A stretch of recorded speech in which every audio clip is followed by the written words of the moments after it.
Bab 2261, di balik para dewa. Nama, Battle Emperor penulis, Aotian Wu Hen. Plus mematikan mengatur ulang, tanda tanya. Dalam ingatan Celar, tidak ada raksasa di suku kerajaan yang berdarah. Paling-paling itu adalah puncak dari beberapa setengah raksasa, yang dapat dipatahkan kapan saja, tetapi hanya iri dengan visi dunia. Tidak ada yang berani menerobos, takut akan kehancuran.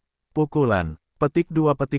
Namun, Xiao Yu melihat ayah Selal, Urdis pada pandangan pertama, dan memutuskan bahwa pria ini adalah raksasa. Dan jiwanya hitam pekat. Jelas, waktu untuk mencapai raksasa itu seharusnya tidak terlalu singkat. Tidak perlu dikatakan, keadaan stabilitas itu alami, tetapi bagaimana dia mencapai raksasa itu, dan mengapa tidak ada visi langit dan bumi yang muncul. Xiao Yu samar-samar merasa bahwa suku Senyu jauh dari sederhana.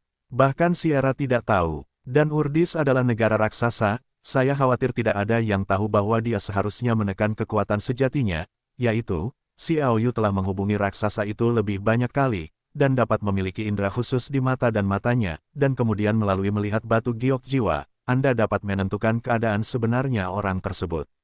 Cobalah untuk tetap tenang. Xiao Yu tahu bahwa Urdislah yang paling mungkin mengungkapkan identitasnya. Bagaimanapun, dia adalah ayah kandung Seral, dan bahkan jika dia tidak menganggapnya serius, dia tidak akan menyadarinya. Mengingat hubungan antara Seral dan Urdis, Xiao Yu mendarat tanpa ekspresi sekitar 10 meter di belakang Urdis. Patriark, aku kembali. Xiao Yu menirukan suara Seral, sedikit rendah, yang merupakan ekspresi pengucilan terhadap Urdis. Untuk penampilan ini, Urdis sudah lama terbiasa dengannya. Pergi ke rumah angin, apa yang akan kamu dapatkan? Tanya Urdis. Xiao Yu menceritakan kisahnya secara terperinci, dan tentu saja harus menghindari penghindaran, tetapi sebagian besar konten, termasuk penghinaan setengah raksasa, semuanya dijelaskan, dan akhirnya berkata, raksasa angin telah setuju untuk bergabung dengan kita di Molangshan yang mendekat, dan waktunya ditetapkan 1 bulan kemudian. Begitu, kata Urdis ringan, kali ini kamu melakukan pekerjaan dengan baik, dan hal ini dihargai untukmu. Dia melemparkan sesuatu secara acak. Xiao Yu mengulurkan tangan dan meraihnya, dan menemukan bahwa itu adalah kristal hitam yang menyerupai berlian, memancarkan lingkaran cahaya warna-warni yang samar, memancarkan lingkaran cahaya samar, dan membiarkannya merasakan dingin setelah menembus telapak tangannya. Benda ini adalah kristal roh sihir berwarna-warni. Setelah kamu mengambilnya, pergilah ke area terlarang untuk berlatih. Kata Urdis, kristal setan berwarna-warni. Xiao Yu memegang sesuatu, ragu-ragu, ini adalah akar dari hubungan yang kaku antara Celal dan Urdis. Meskipun bakat Celal tidak bagus, itu tidak terlalu buruk, hanya sedikit lebih buruk daripada beberapa yang disebut jenius satu hal, tetapi Seral tahu bahwa ayahnya Urdis memiliki kristal ajaib berwarna-warni di tangannya. Jika dia dapat menggunakannya, dia dapat mengubah fisiknya dan membawanya lebih dekat dengan roh dewa. Pada saat itu, kecepatan kultivasinya akan sangat meningkat, dan mungkin menjadi jenius dari suku kerajaan dewa. Tanpa diduga, kali ini Urdis memberinya kristal roh ajaib berwarna-warni. Pada saat itu, Chiral dengan putus asa meminta, dan dia tidak memberikannya. Terima kasih, kata Xiao Yu. Urdis melambaikan tangannya dan berkata, pergilah. Xiao Yu terbang dengan lembut, lalu meninggalkan tempat itu dan melayang menuju apa yang disebut tanah terlarang para dewa. Tetapi hatinya tidak pulih, itu masih menutupi segalanya dalam jarak 100.000 meter. Dia terbang perlahan. Dalam perjalanan, aku melihat ekspresi lega di wajah Urdis. Tampaknya dia memiliki beberapa pemikiran lain tentang Celar yang berpura-pura milik Xiao Yu, dan tidak tahu apa yang dipikirkannya. Tidak lama kemudian, sebuah sosok muncul di mata Xiao Yu. Begitu orang ini muncul, Xiao Yu berhenti tiba-tiba, menunda untuk pergi ke apa yang disebut daerah terlarang berdarah, yang cukup jauh dari sini, ratusan ribu meter panjangnya. Begitu Anda lewat terlalu cepat, Anda mungkin tidak dapat melihat ini. Kondisi manusia. Alasan mengapa ini begitu penting adalah karena orang ini memiliki kekuatan kelahiran dan kematian. Dan kekuatan kelahiran dan kematian sangat seimbang, artinya, orang ini harus menjadi master dari reruntuhan semua alam. Pria ini langsung pergi ke tempat Urdis berada. Utusan Master. Urdis menoleh, dengan rasa hormat dalam suaranya. Pria yang disebut utusan khusus itu tersenyum, mengangguk, dan berkata, berhasil. Berhasil, keluarga Feng setuju untuk membahas masalah tersebut di Molangshan hari ini, 1 bulan kemudian. Urdis berkata, saya pikir mereka mungkin ingin melihat apakah kita benar-benar ingin bekerja sama dengan mereka selama periode ini. Jadi bulan ini akan menjadi waktu yang paling sulit. Saya telah mengaturnya dengan benar, tetapi semua orang dari relik Wanji telah mundur, mengirim para penguasa para dewa yang dikendalikan oleh kita untuk mendukung konfrontasi antara keluarga kerajaan dewa dan keluarga Stanley. Setelah sebulan, itu seharusnya menjadi masalah tidak besar, kata utusan itu sambil tersenyum. Urdis berkata, ini yang terbaik. Keluarga Stanley hanya disembunyikan oleh para penguasa para dewa yang bertarung. Pada saat itu, jika Anda tidak dapat bertahan, Anda akan mengekspos para dewa yang bertarung. Saya tidak percaya itu. Perubahan para dewa yang bertarung, angin keluarga tidak akan menyadarinya, dan ketika saya pecah, mereka harus turun tangan, apakah kita bisa bekerja sama dengannya atau tidak. Petik 2. Utusan khusus itu mengangguk, ya, ini adalah kudeta, memaksa keluarga Feng untuk melawan Protoss lagi. Pada saat itu, dengan perubahan Protoss, adalah mungkin untuk menahan kekuatan tertentu dari Fangs, dan perjalanan ke Gunung Ajaib pasti akan membuat Fangs kalah telak. Namun, dalam kasus ini, para dewa yang bertarung juga membenci bangsawan dewa saya, takut. Urdis khawatir. Apakah Anda khawatir bahwa reruntuhan kerajaan saya akan dibuang oleh Anda pada waktunya?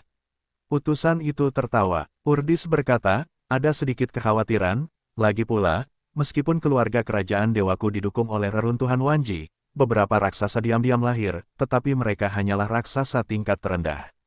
Di mata reruntuhan Wanji, aku khawatir mereka tidak. Sungguh peran yang luar biasa, hanya raksasa super yang bisa kau urus. Terbang ke Urdis, utusan khusus itu melihat ke air terjun dan tersenyum santai, berkata, kau tidak mengerti situasi reruntuhan alam dunia. Kita harus mengendalikan 3 alam di 3 alam, keluarga malaikat.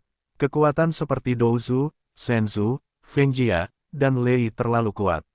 Mereka sama sekali tidak bisa menundukkan kepala, jadi kita hanya memilih kekuatan kelas 1 untuk bekerja sama. Tentu saja, pasti ada ras lain selain para dewa. Kekuatan adalah tanggung jawab utusan khusus lainnya. Aku juga dalam hubungan yang kompetitif dengan orang itu. Jika kita bekerja sama untuk memberikan pukulan fatal bagi keluarga Feng, maka kita dapat membiarkanku, meninggalkan nama di hati para leluhurku. Pada saat itu, suku kerajaanmu yang berdarah secara alami adalah perwakilan dari relikku di dunia yang berdarah. Bagaimana mungkin kau menyerah? Tidak apa-apa, kata Urdis. Utusan itu berkata sambil terkekeh, baiklah, kau bisa berlatih dengan tenang. Kau tidak perlu khawatir tentang ini.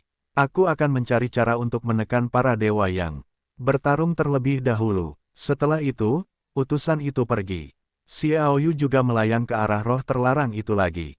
Dalam hatinya, dia sudah mengerti bahwa keluarga dewa kerajaan yang sebenarnya bergantung pada reruntuhan Wanji, dan tindakan ini tidak lebih dari balas dendam pada reruntuhan Wanji. Pada awalnya, keluarga Feng menghancurkan 3 relik Wanji, yang secara alami membuat mereka sangat membenci, jadi begitulah adanya. Namun, makna dari kata-kata utusan khusus itu membuat Xiaoyu menangkap sebuah masalah. Yaitu, reruntuhan Wanji perlu memilih kekuatan 3 alam untuk mengendalikan 3 alam secara terpisah, dan mereka hanya perlu mengendalikan kekuatan ini. Mengapa? Bisakah orang-orang dari reruntuhan Manji keluar dan bekerja di 3 alam? Tetap saja, orang-orang dari reruntuhan alam dunia tunduk pada batasan tertentu. Xiaoyu bergumam dalam hatinya, dan dia dengan cepat terbang ke tanah terlarang para dewa. Kota terlarang para dewa adalah tempat latihan terbaik bagi para dewa untuk menemukan dunia kecil di angkasa ini. Jadi mereka telah terlibat dengan keluarga Stanley dan memilih tempat ini. Roh para dewa yang disediakan di sini sangat kaya dan sangat murni. Jika Anda berkultivasi, efeknya secara alami sangat bagus, dan area kultivasi yang dibagi secara artifisial seharusnya adalah apa yang dilakukan oleh orang yang menciptakan dunia kecil ini di angkasa. Kekuatannya jelas merupakan level super raksasa, jadi area yang dibagi juga sulit dilintasi oleh orang luar. Xiaoyu tidak diatur oleh Wu Disite untuk berlatih di suatu tempat, jadi dia memindai matanya dan mengunci tempat pelatihan. Itu adalah sebuah gua, dan tidak ada seorang pun di dalamnya.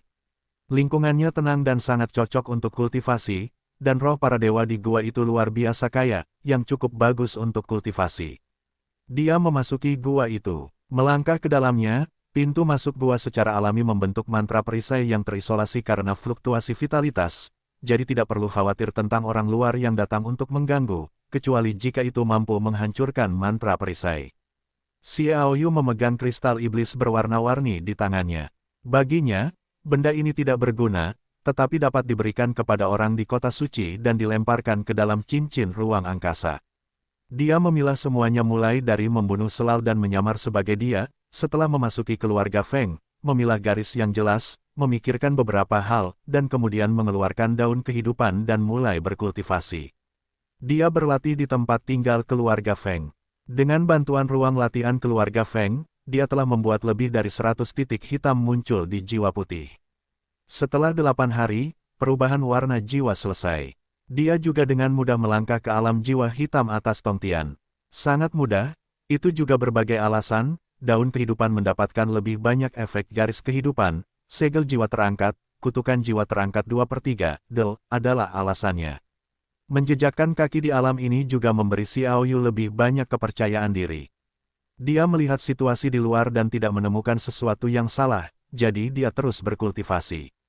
Meskipun Ceral tidak berbakat, dia sangat keras. Ini adalah hal yang diakui, jadi mustahil baginya untuk memasuki area terlarang para dewa untuk berkultivasi. Meninggalkan dengan enteng, itu diragukan. 3 hari kemudian, Xiaoyu, yang selalu berlatih, memiliki gambaran di hatinya yang selalu terbuka untuk memperingatkannya dari latihan. Karena karakter dalam lukisan itu adalah bayangan misterius yang dilihatnya berbicara dengan Feng Moxiao. Jauh di dalam tanah terlarang musuh, Xiaoyu selalu waspada, bahkan latihan pun tidak terkecuali. Segala sesuatu yang terjadi dalam jarak 100.000 meter selalu diawasi olehnya. Jika tidak ada yang menarik perhatiannya, ia akan secara otomatis menyaringnya.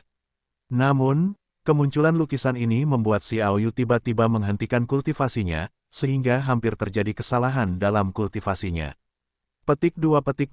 Dampak bayangan misterius pada Xiaoyu terlalu menakutkan. Ia tidak bisa tidak memperhatikannya. Xiu Wei adalah kejutan bagi dunia raksasa yang tak terkalahkan, dan ia mengancam untuk dengan mudah menghancurkan 3 relik yang dikendalikan oleh Fang Junyu. Identitas dan latar belakangnya telah lama menarik perhatian Xiaoyu. Ketika saya melihat ini, saya segera memfokuskan pikiran saya. Namun, ditemukan bahwa mereka adalah penguasa Dewa Hitam dari 3 raksasa semi-gigan. Mereka mencegat dan membunuh salah satu setengah raksasa keluarga Stanley, menjarah harta karunnya, kembali, dan memasuki area budidaya daerah terlarang para dewa membagi harta karun, menyelesaikan pembagian, lalu mengambil sosok itu. 2 di atas, apakah keduanya pernah bertemu? Aku belum melihatnya, sangat aneh, tetapi kamu dapat mengingat sikap orang itu terhadap lukisan itu pada awalnya. Dia lebih suka membuang harta karun di tangannya dan melindungi lukisan itu. Jelas, lukisan itu tidak sederhana. Pasti ada sesuatu yang misterius. Kapan aku sepertinya bertemu orang dalam lukisan ini, tetapi aku tidak dapat mengingatnya untuk sementara waktu. Jika kamu memikirkannya, aku pikir pasti ada masalah besar di dalamnya. Aku memikirkannya, ya, itu 30.000 tahun yang lalu. Aku melihat orang ini adalah orang kecil biasa dalam tim pembunuh suku Dewa Pertempuran. Apa, pria kecil? Ya, waktu itu dia adalah seorang pria kecil, atau dia sengaja bersembunyi untuk menyembunyikan identitasnya, dan aku tidak tahu tim mana yang ternyata adalah tim pembunuh. Mendengar mereka menyebut tim pembunuh, Xiaoyu tidak dapat menahan diri untuk tidak memikirkan Dewit. Dewit memiliki kekuatan bertarung 9 kali lipat, dan Xiaoyu menaruh perhatian khusus padanya. Seorang anggota regu pembunuh, Xiaoyu tidak mempercayainya. Kekuatan pria itu begitu mengerikan sehingga Hirafu harus minggir. Bagaimana mungkin dia menjadi anggota tim pembunuh dewa, kecuali dia memiliki tujuan lain saat itu. Bas, tiba-tiba, orang misterius dalam lukisan itu mekar dengan lingkaran cahaya samar. Kekuatan agung tiba-tiba lewat dari dalam, dan 3 raksasa besar dan setengah itu tertahan sekaligus, bahkan tidak terpental. 3 setengah raksasa itu juga berani menggunakan beberapa lukisan jiwaku untuk membuat pernyataan yang tidak bertanggung jawab. Orang misterius di dalam berkata, "Kau, siapa kau?" kata seorang setengah raksasa dengan ngeri. Kemanusiaan misterius, melawan dewa. Setelah itu, Sebuah cahaya menyala dan 3,5 raksasa mati di tempat. Lukisan itu juga dengan cepat meninggalkan kediaman klan Senyu. Kecepatannya begitu cepat sehingga mata Xiaoyu kehilangan kemungkinan untuk mengejar lagi. Xiaoyu duduk di sana dan berkata untuk waktu yang lama, keluarga Feng akan sial. Reruntuhan Wanji ingin menggunakan keluarga Senyu untuk menghitung keluarga angin, yang merupakan permainan perannya. Sekarang Dao Shenzhou harus bekerja sama dengan keluarga Feng. Hantu itu mempercayainya. Keluarga angin hampir membunuh suku Doujin dan melukai tulang-tulangnya. Sekarang kekuatan tersembunyi suku Doujin akhirnya lahir, mereka harus membalas dendam.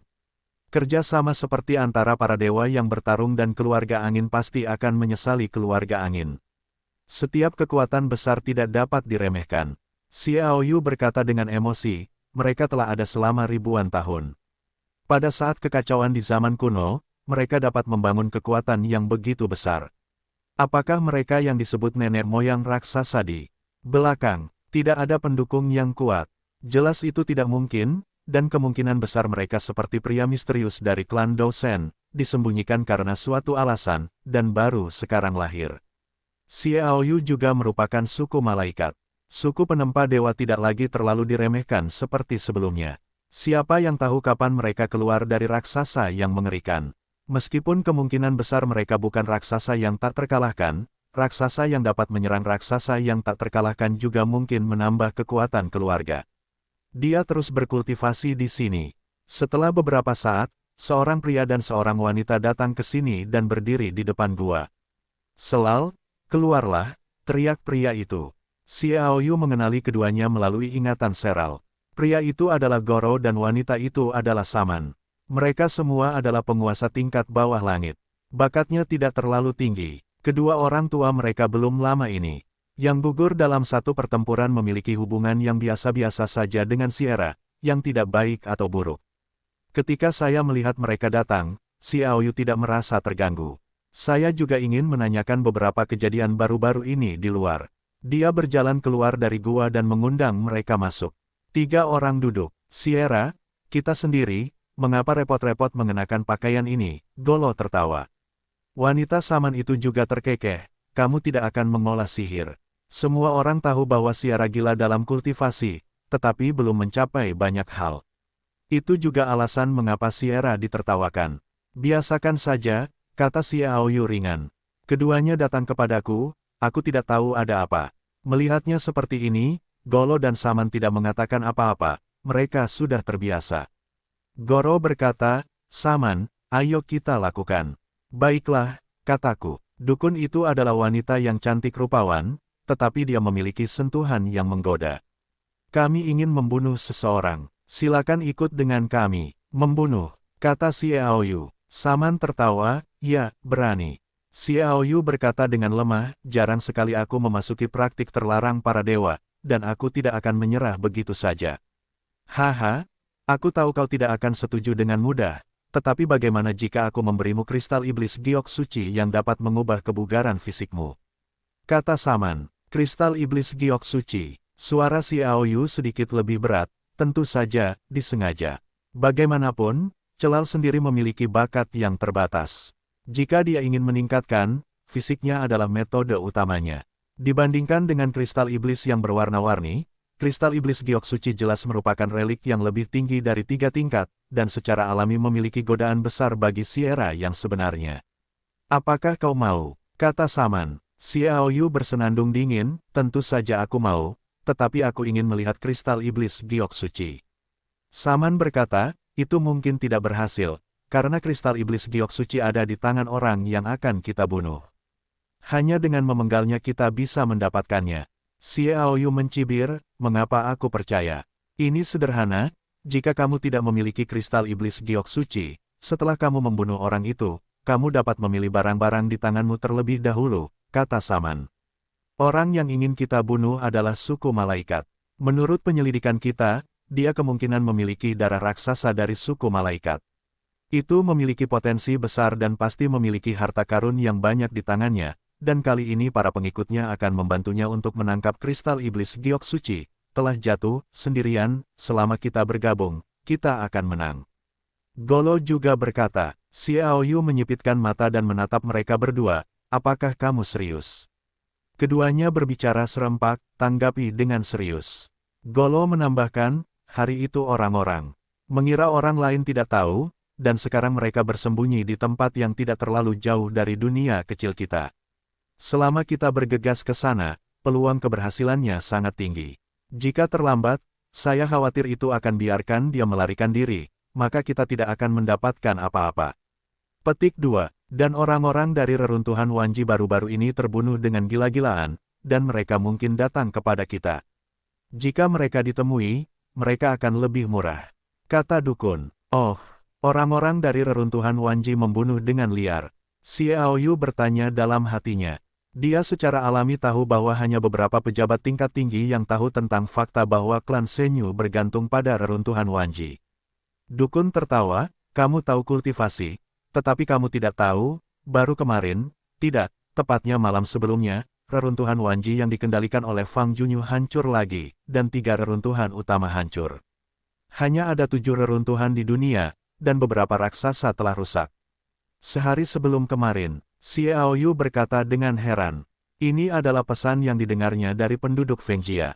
Master misterius dari Protoss yang bertarung mengancam akan membunuh 3 relik dari semua lapisan masyarakat.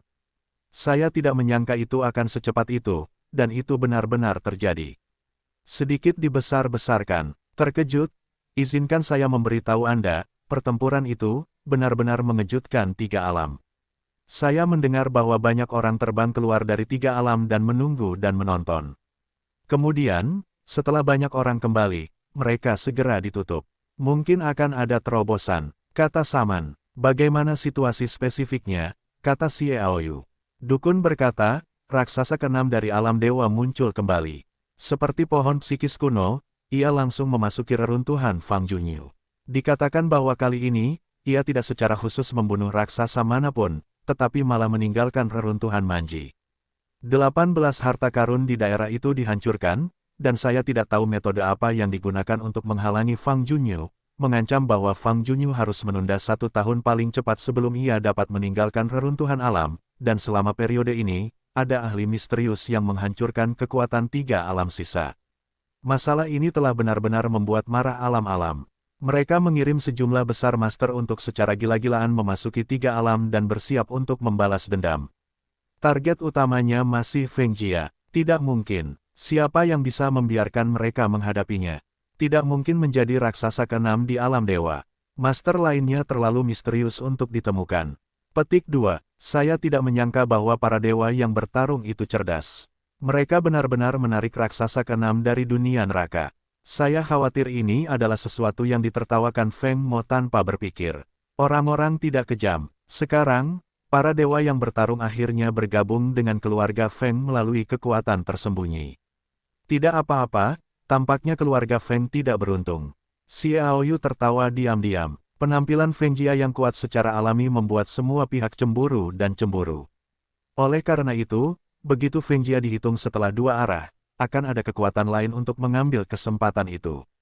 Putranya hancur total, tampaknya kuat. Dalam periode kacau ini, Anda mungkin terbunuh lebih dulu. Siapa yang membuat Anda terlalu kuat? Juga, aku akan menemanimu untuk membunuh suku malaikat itu. Kata Xiaoyu. Saman dan Golo tidak bisa menahan kegembiraan. Mereka sedang menunggu kalimat ini. Keduanya lebih rendah dari Sierra yang sebenarnya. Mereka tidak yakin, jadi mereka diundang ke sini. Kalau tidak, tidak mungkin untuk berurusan dengan Sierra. Jadi ketiganya meninggalkan dunia kecil di luar angkasa. Dukun memimpin di depan dan terbang menuju tempat klan bersembunyi hari itu. Di depan Saman yang terbang, sosok itu terpantul dengan sempurna. Mata Golo terus-menerus memancarkan cahaya pencuri, berkedip di punggung dan pinggul dari waktu ke waktu, tampak lapar. Petik 2. Xiaoyu tampak acuh tak acuh. Dia melihat sekeliling melalui matanya. Dengan jangkauan 100.000 meter, banyak orang terlihat selama penerbangan. Banyak dari mereka yang sedang bertempur, dan mereka juga mendengar beberapa percakapan tentang hari sebelum perang, mirip dengan apa yang dikatakan Samangolo. Setelah terbang sekitar 30 mil, sebuah aliran gunung muncul di depannya. Bagian depan adalah tempat klan bersembunyi hari itu, kata Golo. Xiaoyu melihat ke area itu. Sekitar puluhan ribu meter jauhnya, Xiaoyu menggerakkan matanya untuk mengunci posisi itu. Hasilnya, dia menemukan bahwa situasinya tidak tepat. Sebenarnya ada lebih dari selusin malaikat di sana. Salah satu dari mereka tergeletak di tanah berpura-pura terluka, dan tampaknya masih dalam pemulihan. Selain itu, ada 13 malaikat yang bersembunyi di sekitarnya. Setiap kekuatan berada di antara jiwa ungu teratas dan jiwa hitam di tingkat surgawi. Ada bayangan di bagian terdalam gua, yang tidak bisa dilihat dengan mataku. Langkah ini hanyalah jebakan. Kapan kau menemukan suku malaikat itu? Xiaoyu bertanya. Baru 1 jam yang lalu, kata Golo. Xiaoyu mengerutkan kening. 1 jam yang lalu, bagaimana suku itu terluka hari itu?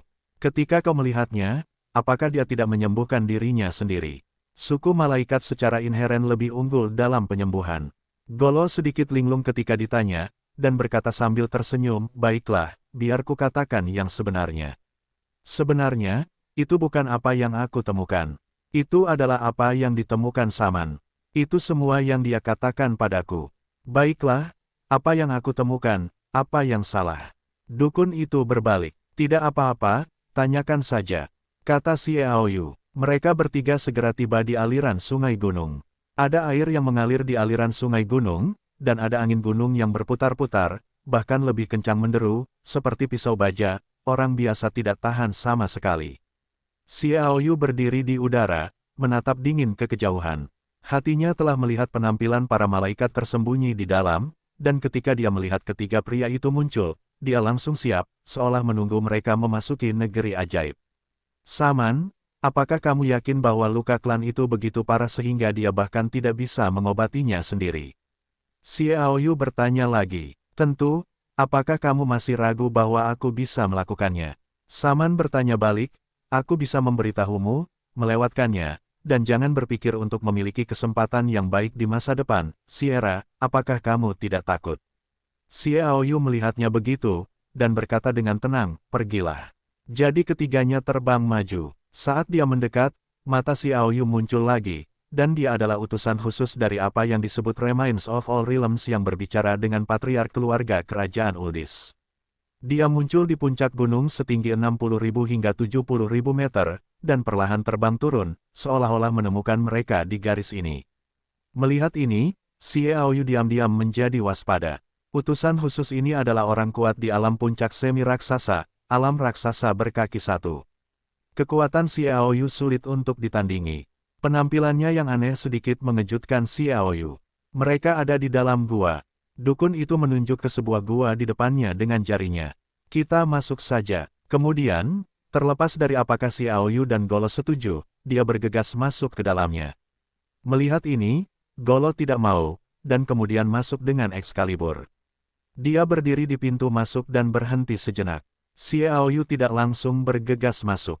Pikirannya masih tertuju pada utusan khusus itu. Suku malaikat di dalam hanyalah jiwa ungu dengan level tertinggi di Tiantian. Tentu saja, dia juga memperhatikan tempat bayangan yang dalam, masih tidak dapat melihat melalui matanya, dan tidak tahu apa yang tersembunyi. Bagaimana dengan orang-orang? Suara Golo datang dari dalam. Saman tidak menjawab, malah bertanya, di mana Selar? Mengapa dia tidak masuk? Dia mungkin menjaganya di luar, agar tidak membiarkan orang-orang lari. Ah, malaikat, ah. Golo di dalam tampaknya baru saja menemukan para malaikat, dan segera diserang dengan jeritan-jeritan. Segera setelah itu, mereka melihat 2 malaikat bergegas keluar dari gua, membunuh Xiaoyu dengan ganas, dan Excalibur berkedip. Pada saat yang sama, Saman juga keluar, dan Excalibur menunjuk langsung ke mata Xiaoyu. Xiaoyu secara alami tahu apa yang terjadi di dalam, tetapi utusan khusus itu mengamati dalam kegelapan, dia hanya bisa melihat ke depan dan dengan cepat mundur. Saman, kau pengkhianat. Xiaoyu menghela napas dan terbang ke arah utusan khusus itu. Bunuh dia, jangan biarkan dia kabur. Teriak sang dukun. Lebih dari selusin malaikat berteriak dan mengejar mereka dari belakang. Utusan khusus itu melihat ini, tersenyum tipis, dan bibirnya bergerak sedikit, dan suara pegas rambut halus masuk ke telinga Xiaoyu. Orang luar tidak dapat mendengarnya. Jika kamu bisa melarikan diri, aku akan meningkatkan fisikmu secara mendasar dan membiarkanmu menjadi patriark dewa kerajaan berikutnya. Tanpa memberi Xiaoyu kesempatan untuk berbicara, dia pergi dengan kuas, dan dengan cepat menghilang ke mata Xiaoyu, tanpa jeda. Penampilan ini membuat Xiaoyu sedikit ragu dan mengujiku. Namun utusan khusus itu pergi, dan tempat itu benar-benar kosong. Tidak ada yang menyadarinya. Xiaoyu segera menangkap tren melarikan diri dan berbalik menghadap Saman dan yang lainnya. Selesaikan Saman dan yang lainnya sebelum mempertimbangkan hal-hal lain. Saman, kau telah mengkhianati para dewa. Xiaoyu minum. Dukun terkekeh, pengkhianatan. Suku kerajaan sialan itu akan tamat cepat atau lambat, dan aku akan memilih tuan yang lain. Xiaoyu secara alami tidak tertarik pada pengkhianatan macam apa atau apapun. Bagaimanapun, apa yang terjadi pada keluarga kerajaan dewa tidak ada hubungannya dengan dia, dan dia tidak tertarik untuk bertanya. Banyak pengkhianat sepertimu di klan kerajaan dewa ingin datang, maka jangan salahkan aku karena bersikap kasar dan menderita. Xiaoyu tiba-tiba bergegas kembali. Tanpa menggunakan senjata apapun, dia langsung meninju. Begitu kecepatannya dikeluarkan, para malaikat bereaksi perlahan, sama sekali tidak setingkat. Dukun juga terkejut, dan dengan cepat memblokir dengan Excalibur. Ledakan, tinju Jin Cancan itu langsung memotong pedang ilahi, dan kekuatan mengerikan itu juga meledakkan tubuh dukun menjadi kabut darah. Membunuh satu orang dalam satu tembakan. Xiaoyu berdiri kokoh di tempat pembunuhan, menyapu tangannya ke kiri dan kanan. Bang, bang. Dua malaikat juga terbunuh dengan mudah. Jangan melihat ranah jiwa ungu tingkat tinggi dan jiwa hitam, tetapi celah antara mereka dan Xiaoyu seperti jarak antara puncak alam Changsheng dan master tingkat tinggi biasa di Tongtian. Tidak mungkin untuk diukur. Xiaoyu dapat membunuh dengan tangannya, tidak ada yang menolak. Tubuhnya bersinar, satu suku malaikat terbunuh. Begitu Xiaoyu berbalik, dia bergegas ke gua, menghancurkan gua dengan satu tangan, dan menghancurkan gua. Ada lorong lebih dari 700 meter. Di ujungnya adalah area bayangan. Apa yang ada di dalamnya, tetapi bahkan jika dia bergerak seperti itu, tetap tidak ada perubahan pada bayangan itu. Dia mengeluarkan pisau ajaibnya dan menebasnya. Awalnya, bayangan itu tidak berubah. Selama lebih dari 10 pedang berturut-turut, bayangan itu akhirnya terbelah membuka celah, dan kemudian dengan cepat meluas dan menyebar. Lihatlah apa yang dilindungi dalam bayangan itu. Wajah Xiaoyu tiba-tiba menjadi bermartabat, itu adalah seseorang. Seorang pria berjalan di dalamnya, dikelilingi oleh cahaya aneh yang menjaga, bergerak maju mundur, dan pria ini sedikit tertutup dengan mata tertutup, tenang dan damai, seolah-olah tertidur lelap. Namun, vitalitas orang ini perlahan-lahan diperkuat, seolah-olah sedikit terbangun. Tuan tidur iblis neraka, Xiaoyu bertanya-tanya. Dia segera mengeluarkan peta neraka dan dunia iblis yang diberikan kepadanya oleh iblis dan Meiju. Isi peta itu sangat terperinci, dan setiap tempat ditandai dengan catatan khusus.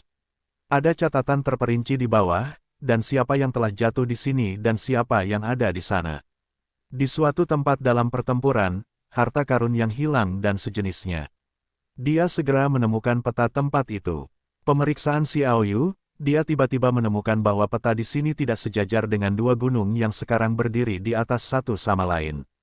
Jelas, telah terjadi perang lebih dari setengah raksasa di sini sebelum bentuk lahan akan berubah begitu banyak, dan ini mandril mungkin telah dipotong dengan satu pedang, dan orang ini kemungkinan besar telah tidur nyenyak di dalam tanah, dan dipindahkan ke sini dari tanah karena perang.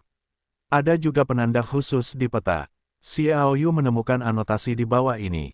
Kontennya mengesankan. Lebih dari 2 juta tahun yang lalu, raksasa bayangan salah satu troika paling setia Tianmo menghilang secara misterius di sini. Dijelaskan pula bahwa raksasa bayangan itu termasuk raksasa super, di bawah telinga kirinya terdapat tanda lahir berbentuk berlian, dan selalu ada kilatan cahaya ajaib di atasnya, yang merupakan harta karun besar yang diberikan oleh iblis. Kekuatannya hanya kalah dari 3 dewa seperti aurora langit dan bumi.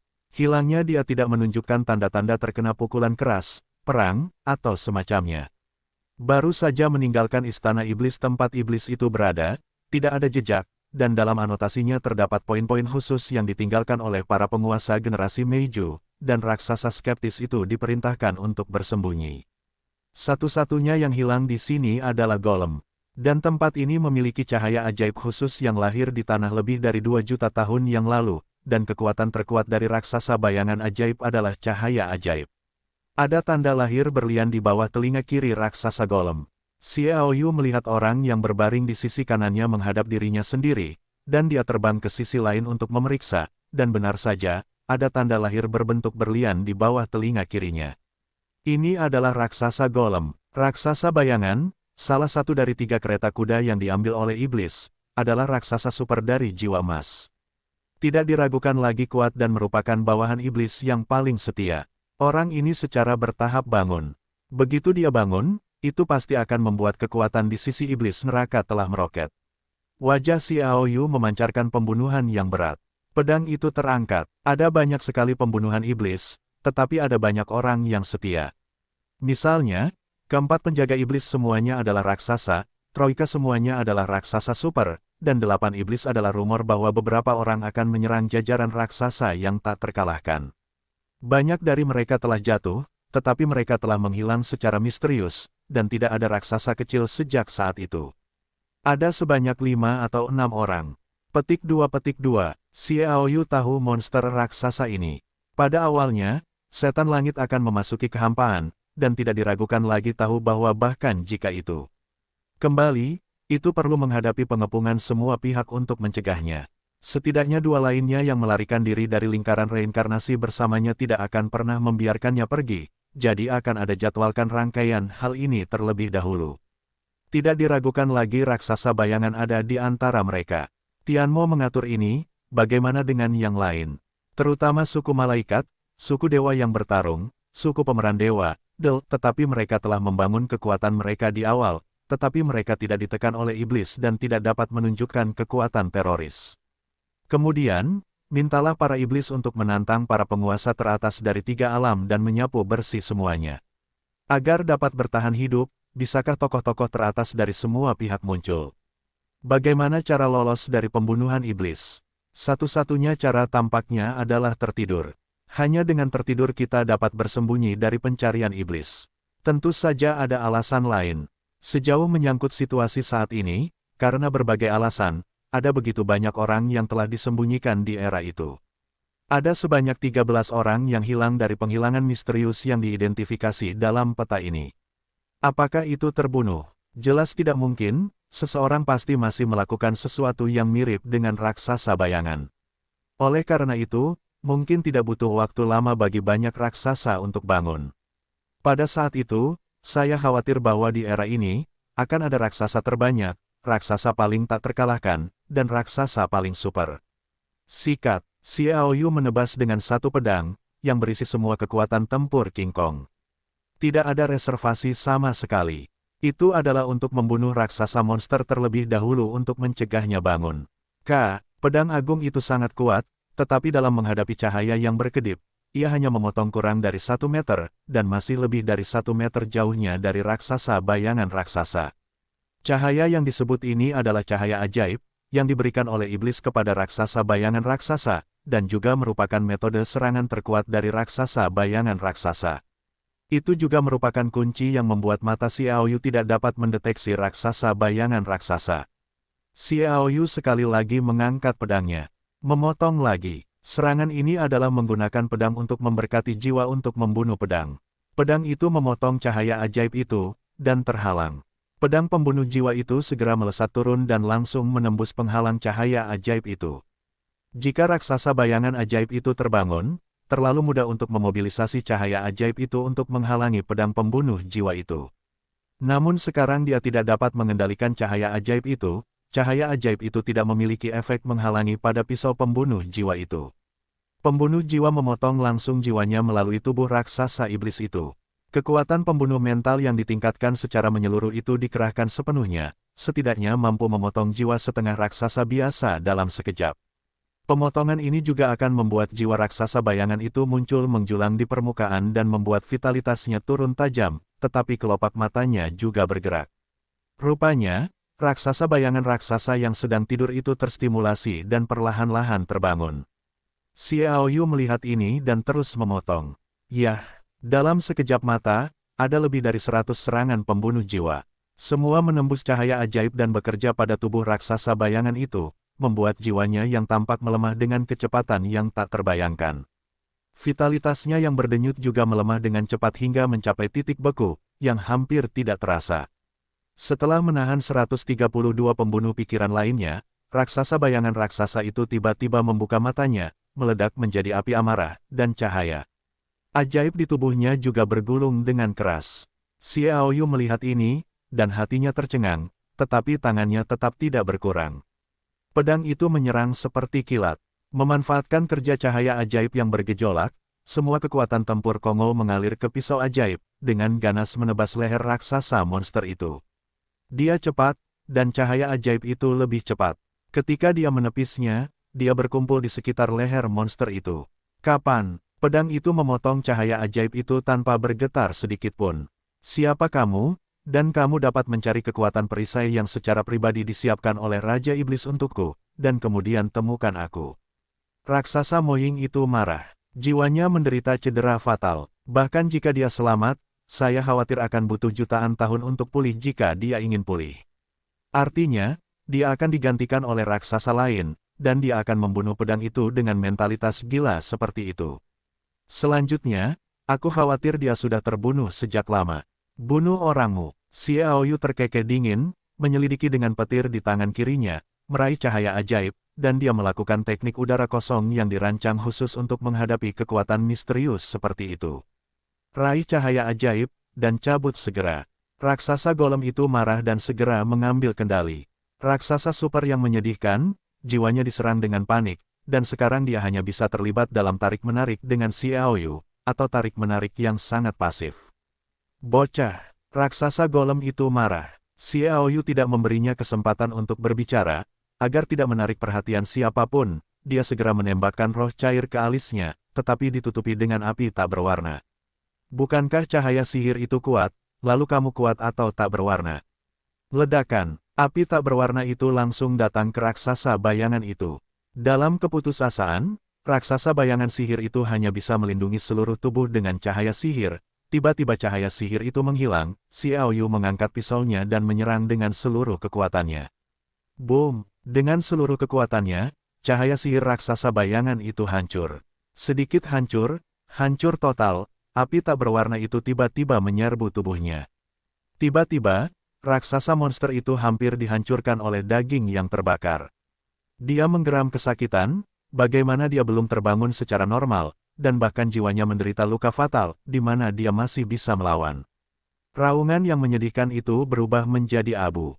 Ketika raksasa bayangan itu mati, cahaya sihirnya adalah sesuatu yang tidak memiliki tuan.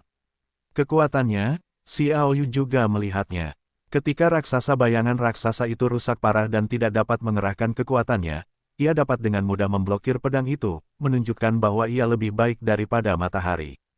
Tidak terlalu lemah, ia segera melemparkan ruang pertempuran dan memasukkannya, ingin mengendalikan cahaya ajaib itu. Retak, tidak peduli seberapa kilatan cahaya ajaib itu, ruang pertempuran yang baru saja terbentuk hancur dan langsung ditembakkan. Tanpa kendali apapun, cahaya ajaib adalah kekuatan naluriah.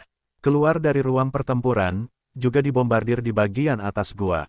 Akibatnya, ia dengan mudah menembus sebuah gua yang tingginya 50.000 hingga 60.000 meter, dan melesat ke langit dari puncaknya. Di bawah mata Xiao Yu, ia melihat bahwa ketika cahaya ajaib itu melayang ke udara, ia segera menarik perhatian para master yang tak terhitung jumlahnya, dan segera melihat setengah raksasa muncul dari sekeliling dan mulai bergegas untuk menjarah. Cahaya ajaib menyebabkan pertempuran yang kacau. Awalnya, para dewa dan keluarga Stanley sedang bertarung, dan reruntuhan kerajaan-kerajaan di alam dan para dewa yang bertarung secara diam-diam saling berdamai. Keluarga Feng dan pasukan lain datang. Untuk mengintip atau memprovokasi, hampir mencampur-adukan kekuatan ketujuh pihak, cahaya ajaib kilatan cahaya segera membangkitkan pertikaian di antara semua pihak, dan pertempuran dimulai sekaligus. Sayangnya, saya tidak cukup memperbaikinya, kalau tidak saya akan menangkap cahaya ajaib. Xiao Yu menatap bayangan raksasa itu lagi, tidak meninggalkan residu, dan cincin ruang angkasanya secara alami dihancurkan oleh api tak berwarna. Kamu bilang kamu menolak energi macam apa itu? Lagi pula itu sudah mati, lebih baik meninggalkan cincin ruang angkasa untukku. Petik 2. Xiao Yu menggumamkan beberapa patah kata dan kemudian meninggalkan tempat itu. Dia tidak cocok untuk berpartisipasi dalam perang di luar, jadi dia kembali ke kediaman klan Senyu. Begitu dia kembali, seseorang datang memanggilnya dan mengatakan bahwa Patriark Urdis datang menemuinya. Xiaoyu secara alami tahu alasan utusan khusus itu. Dia menenangkan diri sebelum pergi. Masih di lingkungan yang indah itu, Xiaoyu melihat Urdis dan utusan khusus itu. Patriark, setelah Xiaoyu tiba, dia menyapanya dengan acuh tak acuh. Secara alami, dia berpura-pura tidak mengenal utusan khusus itu. Urdis berkata sambil bersenandung, "Kudengar kamu dalam bahaya saat keluar." Xiaoyu berkata dengan ringan, "Itu tidak berbahaya, itu hanya kecelakaan kecil." Melihat sikapnya, Urdis tidak berdaya dan menunjuk ke utusan khusus itu, berkata, "Ini adalah tamu terhormat dari keluarga kerajaan dewa kita, dan juga utusan khusus yang dikirim oleh kekuatan besar yang akan diandalkan oleh keluarga kerajaan dewa kita di masa depan." Dia sangat optimis. "Kamu, ada cara untuk meningkatkan fisikmu sepenuhnya dan memberimu kesempatan untuk menjadi raksasa. Apakah kamu ingin mengikutinya?" Utusan khusus, kekuatan besar yang kita andalkan. Keluarga angin, Xiaoyu pura-pura tidak tahu. "Kamu tidak perlu bertanya terlalu banyak, kamu hanya perlu tahu bahwa dia adalah utusan khusus. Apakah kamu ingin mengikutinya? Semuanya terserah padamu, aku tidak memaksanya," kata Urdis. Xiaoyu berkata, "Selama aku bisa berharap untuk menjadi raksasa, aku bersedia." Urdis mengangguk, "Utusan, itu akan merepotkanmu untuk merawatnya di masa depan." "Haha, Patriark, kamu seharusnya senang. Jangan lihat bakat ini, tetapi keuletannya kuat. Ikuti aku dan lalui itu. Aku memiliki kesempatan untuk memasuki tempat terlarang di reruntuhan kerajaanku dan mematuhinya sesuai keinginannya. Itu bukan masalah besar. Pada saat itu, mungkin itu adalah fantasi leluhur kita." Utusan itu tertawa. Urdis terkejut, tempat terlarang untuk mengalami. Utusan itu berkata, "Bahayanya besar, tetapi ujian utamanya adalah kemauan. Aku akan menunggu kemauan dan sulit untuk memenuhi persyaratan." Celar memiliki harapan besar. "Selal, aku belum berterima kasih kepada utusan itu," kata Urdis. "Aku akan berterima kasih kepada utusan khusus itu ketika aku lulus ujian." Xiaoyu berkata dengan tenang. Urdis tidak bisa menahan diri untuk tidak ragu. Utusan itu tertawa dan tertawa, "Oke, itu benar. Kamu harus lulus ujian. Aku mungkin membutuhkan perhatianmu, Ulysses." Utusan utama tertawa, "Potensi Anda sangat besar, utusan para leluhur, setidaknya, juga diharapkan menjadi raksasa super, menjual kata-kata gila, dan saya harap Anda tidak menyalahkan," kata Urdis. "Tidak, tidak." Utusan khusus Ulysses melambaikan tangan. "Urdis, apa yang kukatakan itu benar, tidak sopan. Daerah terlarang itu, di mata para leluhur, memenuhi syarat untuk dimasuki. Sejauh ini, tidak lebih dari 10 orang, termasuk Xiaoyu dari dunia manusia, Zhou Zhenwang, Yulan Ruo, Xian, Yan Lingwu, dan Sun Qian termasuk di antara 6 teratas. Mereka adalah musuh kita dan tidak mungkin membiarkan mereka masuk. Sisanya dari 4 orang, 1 dari dunia neraka dan 1 dari alam dewa, hanya 2 dari mereka yang berasal dari reruntuhan alamku. Setelah keduanya masuk, mereka akan keluar. Bisakah kau tahu sejauh mana alam mereka akan mencapai? Kau tidak akan memikirkannya, jadi wasiat Seral memiliki harapan besar untuk masuk. Aku memverifikasi kemampuannya untuk melarikan diri dalam situasi sulit tanpa kerusakan. Ini menunjukkan bahwa dia sangat cerdas, dan kemudian menemaniku. Aku akan memberinya ujian akhir, dan jika dia lulus, dia akan memenuhi syarat untuk masuk ke sana." Petik 2. Xiaoyu, yang mendengar apa yang dia katakan, hatinya bergetar. Tanpa diduga, Fang Junyu juga memperhatikan kekuatan kota suci. Apakah itu berarti bahwa kota suci juga berada di bawah perhatian khususnya, dikunci oleh para penguasa reruntuhan dunia, dan dapat punah kapan saja? Xiaoyu tahu bahwa perairan dalam memberikan perhatian khusus pada kota suci, jadi dia akrab dengan kota suci, tetapi tidak pernah menyangka bahwa Fang Junyu, yang jauh dari 3 alam, juga memperhatikan kota suci. Petik 2. Idenya adalah bahwa semakin banyak kekacauan di alam, semakin baik, dan kekacauan mereka memberi kota suci kesempatan untuk berkembang. Situasinya sekarang tampaknya agak salah. Kota suci bahkan diperhatikan oleh Fang Junyu. Seral benar-benar diharapkan lulus ujian, kata Urdis dengan heran. Utusan khusus Ulysses terkekeh, itu sangat besar, tetapi dia masih membutuhkan saya untuk memeriksanya. Selama itu dapat memenuhi persyaratan saya, seharusnya tidak ada masalah. Urdis tidak bisa menahan kegembiraannya. Tetapi ketika dia melihat ekspresi tenang Xiaoyu, dia tiba-tiba mengetahui bahwa putranya tampak sangat berbeda. Setidaknya yang tenang ini di luar imajinasi, tetapi dia tidak tahu bahwa ini sama sekali bukan Sierra, tetapi Xiaoyu. Utusan itu mengatakan bahwa saya tidak sebagus Xiaoyu dan yang lainnya. Yang ingin diketahui Xiaoyu adalah seberapa besar perhatian Fang Junyu terhadap kota suci. Sulit dikatakan, orang-orang yang diamati oleh para leluhur, kecuali orang-orang di reruntuhan, dapat melihat semuanya.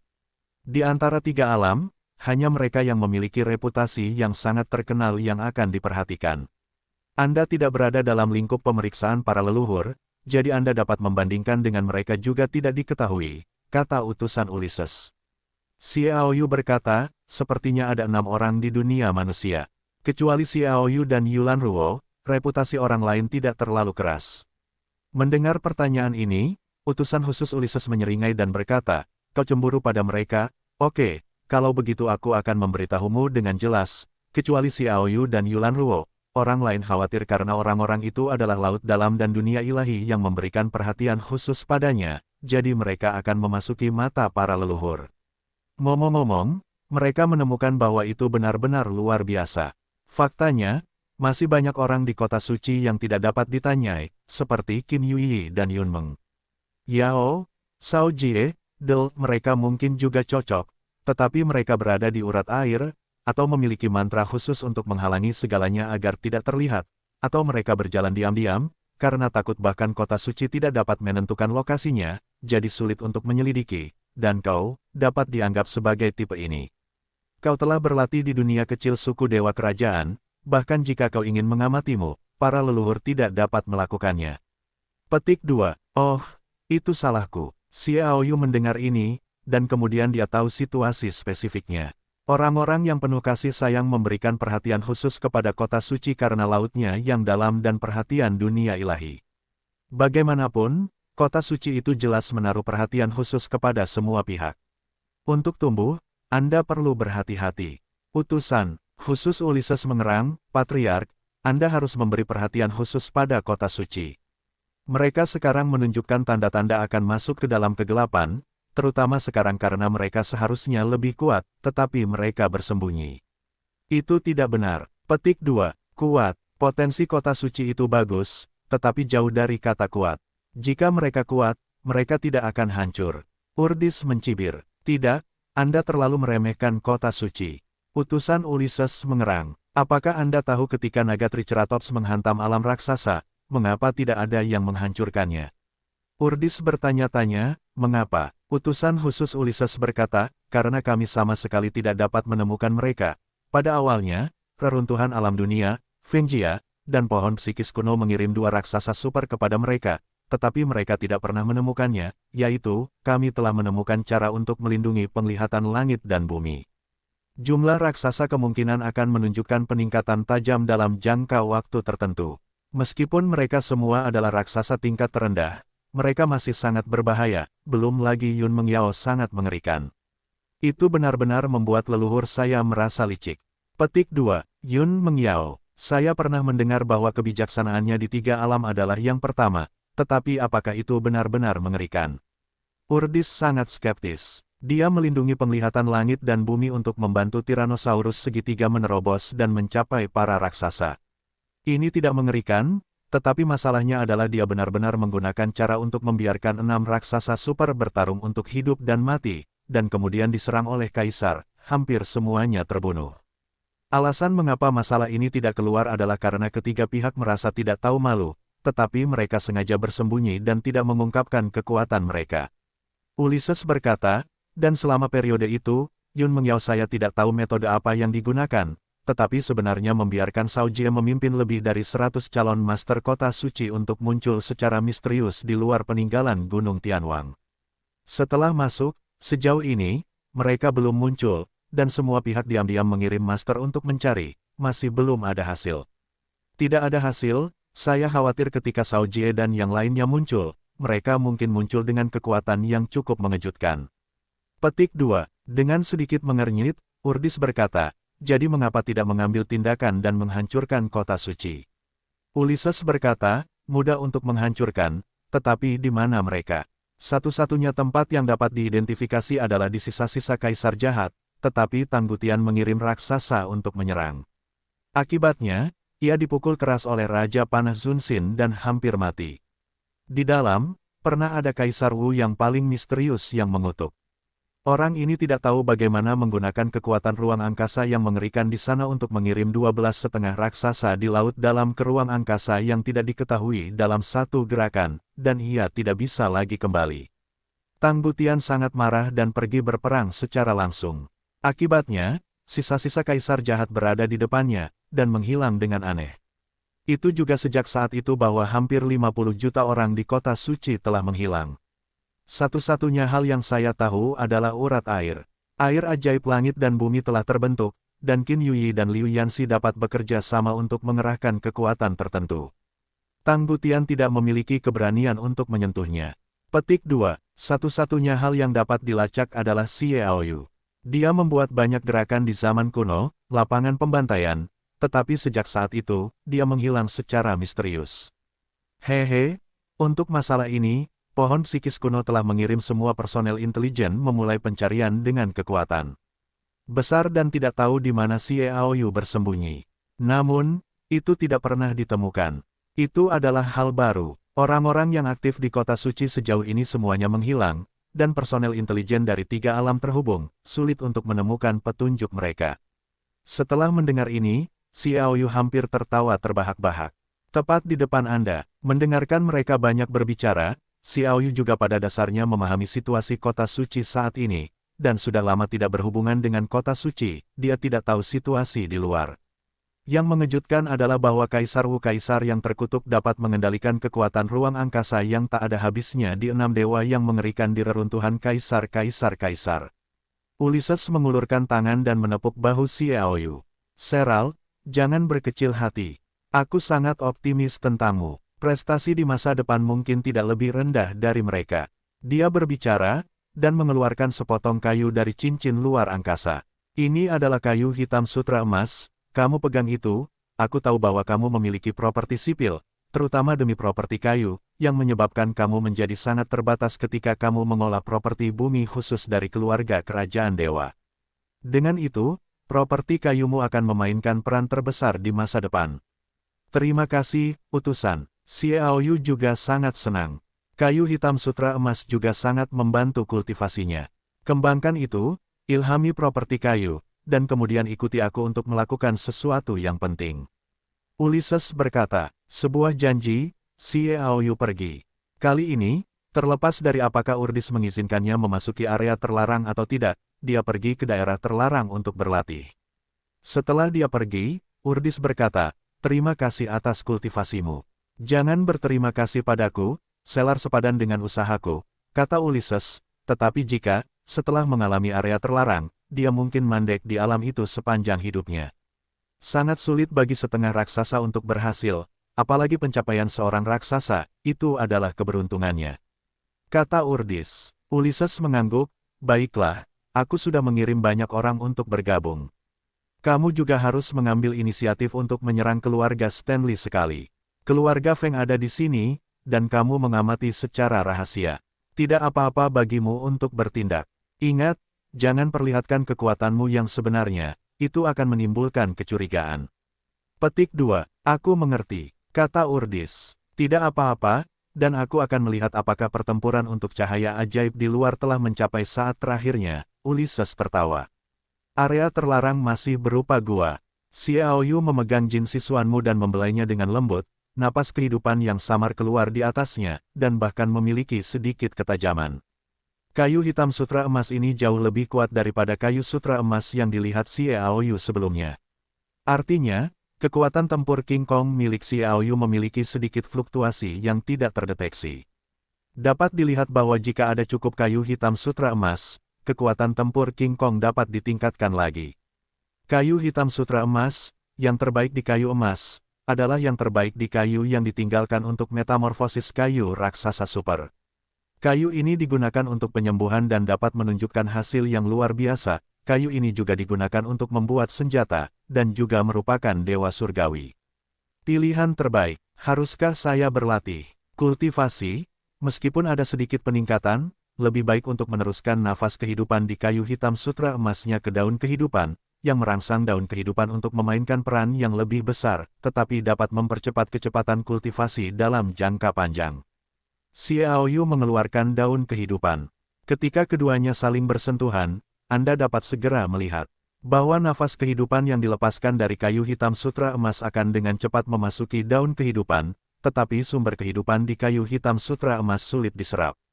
Kekuatan tempur Vajranya melonjak. Kayu hitam sutra emas langsung hancur.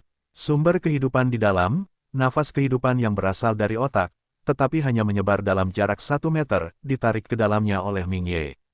Asal-usul kehidupan kayu hitam sutra emas ini adalah emas. Setelah dimasukkan ke dalam daun kehidupan, Anda dapat dengan jelas melihat bahwa ada benang sutra emas di atasnya. Dan sutra emas di atasnya berubah menjadi cahaya keemasan, dan jatuh ke tanah. Ketika Xiaoyu mengulurkan tangan untuk memancing, tombak meteor bulan secara otomatis terlontar, memancarkan sentuhan dingin, dan cahaya sutra emas segera berubah menjadi sinar cahaya dan jatuh ke dalam dewa di dalam pedang, dan penampilan naga dan burung phoenix yang melindungi roh pedang muncul di pedang. Kekuatan Excalibur telah meningkat, benang emas di kayu emas dapat meningkatkan kekuatan pedang. Sepertinya itu tidak pernah terjadi sebelumnya. Seharusnya setelah mendapatkan pemakan hantu di pisau darah, naga dan phoenix bermutasi, dan mereka memiliki kesempatan untuk melahap kekuatan eksternal dan meningkat. Artinya, di masa depan, saya akan memberikan perhatian khusus pada sutra emas, terutama para penguasa reruntuhan dunia. Sutra emas mereka mungkin menjadi kunci kemajuan pedang ajaib. Jika itu benar, pedang tingkat dewa sejati mungkin tampak benar. Keberhasilan permainan terbentuk. Pada saat itu, dengan pedang tingkat dewa yang sebenarnya dan alam, itu akan menjadi tak terkalahkan. Petik 2. Xiaoyu diam-diam bersukacita sambil memegang pisau bulan. Akhirnya menemukan kunci untuk memajukan pedang. Sangat sulit untuk meningkatkan kekuatan pisau ajaib biasa. Peluang tidak tersedia. Itu tidak dapat digunakan sebagai cara konvensional untuk meningkatkan kekuatan pisau ajaib. Kawat emas di kayu sutra emas jelas dapat memenuhi persyaratan ini. Xiaoyu menyimpan pisau ajaib itu. Dia berlatih di gua ini, dan mengakhiri latihan setelah sekitar 5 hari. Dalam keadaan normal, Jin Simu telah mengilhami sifat-sifat kayu celar. Xiaoyu melepaskan sifat-sifat kayunya, dan dia mencabut larangan itu. Keluar dari gua dan langsung menuju ke tempat di mana Anda melihat utusan Ulysses. Begitu dia melangkah keluar dari area terlarang, dia melihat Ulysses menunggu di depan. Xiaoyu melangkah maju untuk memberi hormat. Ya, atribut ganda teknik sipil dapat ditingkatkan melalui masing-masing atribut ganda. Jumlah atribut bumi di tanganku mungkin sangat langka, tetapi jumlah atribut kayu sangat banyak. Ikuti aku nanti, akan ada lebih sedikit manfaatmu. Ulysses berkata, terima kasih utusan, kata Xiaoyu. Ulysses mengangguk, ikutlah denganku ke keluarga Stormwind. Apa? Xiaoyu kagum, tentu saja berpura-pura. Keluarga Feng Feng adalah pendukung terkuat keluarga Feng. Karena keluarga Feng Feng didirikan, itu adalah keluarga besar yang didirikan setelah keluarga Feng berpisah dari keluarga Feng, dan memiliki hubungan dengan keluarga Feng. Sangat dekat, dan hubungan di antara mereka dapat dikatakan terhubung oleh darah. Sebagai Ulysses dari alam dunia, Xiaoyu tentu saja terkejut. Ulysses terbang di depan tanpa menjelaskan. Melihatnya seperti ini, Xiaoyu hanya bisa mengikuti di belakang. Awalnya, ada lebih dari 10 hari dari suku Senyu dan keluarga Feng untuk menghubungi di Molangshan, tetapi sekarang aku akan pergi ke keluarga Feng Feng. Tidak normal untuk mengatakan bahwa diperkirakan tindakan terhadap Feng Jia telah dimulai. Mereka meninggalkan dunia kecil di luar angkasa dan terbang menuju stasiun Feng Jia. Keluarga Feng melekat pada keluarga Feng, dan juga terutama, didasarkan pada properti angin, selalu mengikuti keluarga Feng setiap saat. Dikatakan bahwa keluarga ini agak terlibat dengan mantan keluarga Feng di dunia manusia. Tiba di depan keluarga badai di alam neraka dan iblis, Ulysses memberi Xiaoyu satu set jas sutra emas, dan memintanya untuk mengganti jas dari suku kerajaan neraka ini. Jas ini jelas dibuat sesuai dengan jas dewa kerajaan yang dikenakan oleh Xiaoyu, dan itu adalah produk baru sekilas. Dapat juga dilihat bahwa Ulysses sangat mementingkan celar pura-pura Xiaoyu, dan hanya memperlihatkan sepasang mata. Mulai sekarang, Kamu adalah pengawal pribadiku, kata Ulysses. Xiao Yu mengangguk setuju, dia telah mengenakan jas sutra emas, patuhi perintah utusan. Baiklah, kamu suka menggunakan pisau, dan pisau sutra emas ini juga akan diberikan kepadamu. Ulysses menatap Xiao Yu, dan tidak memiliki senjata yang cocok di tangannya, jadi dia mengeluarkan pisau sutra emas. Pedang tingkat kaisar pertempuran teratas. Xiao Yu berpura-pura senang. Pisau ini adalah senjata portabelku. Ini untukmu. Jangan mempermalukannya, kata Ulysses. Xiao Yu secara alami membuat jaminan lisan. Mereka kemudian memasuki keluarga Blaise. Di belakang kediaman keluarga Blaise, Ulysses membuat suara khusus, dan segera seseorang menyambut mereka, jadi mereka diam-diam memasuki lembah yang agak besar di keluarga Blaise. Kediaman keluarga Blaise mencakup rentang 30 mil, termasuk gunung dan pegunungan, dan banyak lembah. Setiap lembah ditempati oleh kekuatan nyata keluarga. Ketika mereka datang ke sebuah gua di lembah, ada raksasa setengah raksasa merah yang menunggu untuk waktu yang lama. Orang ini juga merupakan negara bagian puncak semi-raksasa, negara bagian raksasa berkaki. Ulysses dan Xiao Yu memasuki gua, dan pria itu sendiri mengatur mantra untuk melindunginya. Ada 2,5 raksasa di luar sana yang menjaga diri mereka sendiri. Ketiganya memasuki gua, yang penuh dengan roh berdarah yang kuat, tetapi hanya satu dari mereka yang merupakan angin murni, dan tidak ada orang keempat. Keduanya duduk, dan Xiao Yu berdiri di samping Ulysses. Setengah raksasa itu hanya melirik Xiao Yu dan mengabaikannya, berkata, duta besar akhirnya tiba, tetapi saya sudah lama khawatir. Apa yang kamu khawatirkan, jadi aku tidak datang. Ulysses tersenyum. Tidak, utusan itu pasti akan datang. Aku khawatir Patriark akan menemukan kita. Utusan itu tidak tahu, dia telah menemukan jejak petunjuk. Untungnya, aku membersihkannya tepat waktu, jika tidak, itu mungkin terungkap. Kata raksasa itu. Ulysses terkekeh, sebagai tetua keluarga Storm, kamu selalu menolak dengan kamar Patriark, kalau hal ini tidak ditangani dengan baik, saya khawatir. Ini mungkin tampak seperti kepercayaan, tetapi ini juga merupakan peringatan yang disamarkan. Jika terbongkar, Anda akan menjadi tidak berharga, dan akan ada keraguan besar tentang kemampuan tetua suku Storm. Xiao Yu kemudian tahu bahwa perasaan Ulysses adalah untuk mengendalikan keluarga Blaise melalui para tetua. Tempat ini hanya berjarak puluhan mil dari penduduk Fengjia. Jika Anda mengendalikan keluarga Blaise, Anda harus menaruh kekuasaan di dalamnya. Ketika hari negosiasi di Molangshan, 2 tembakan diambil, karena takut bahwa Fengjia pasti akan menderita pukulan fatal. Tuan utusan yakinlah bahwa sebelum mereka mulai, saya yakin mereka tidak akan membiarkan mereka mengetahuinya. Tetua Blaise berkata dengan percaya diri. Itu yang terbaik. Ulysses mengangguk. Ceritakan padaku tentang situasi keluarga Blaise saat ini.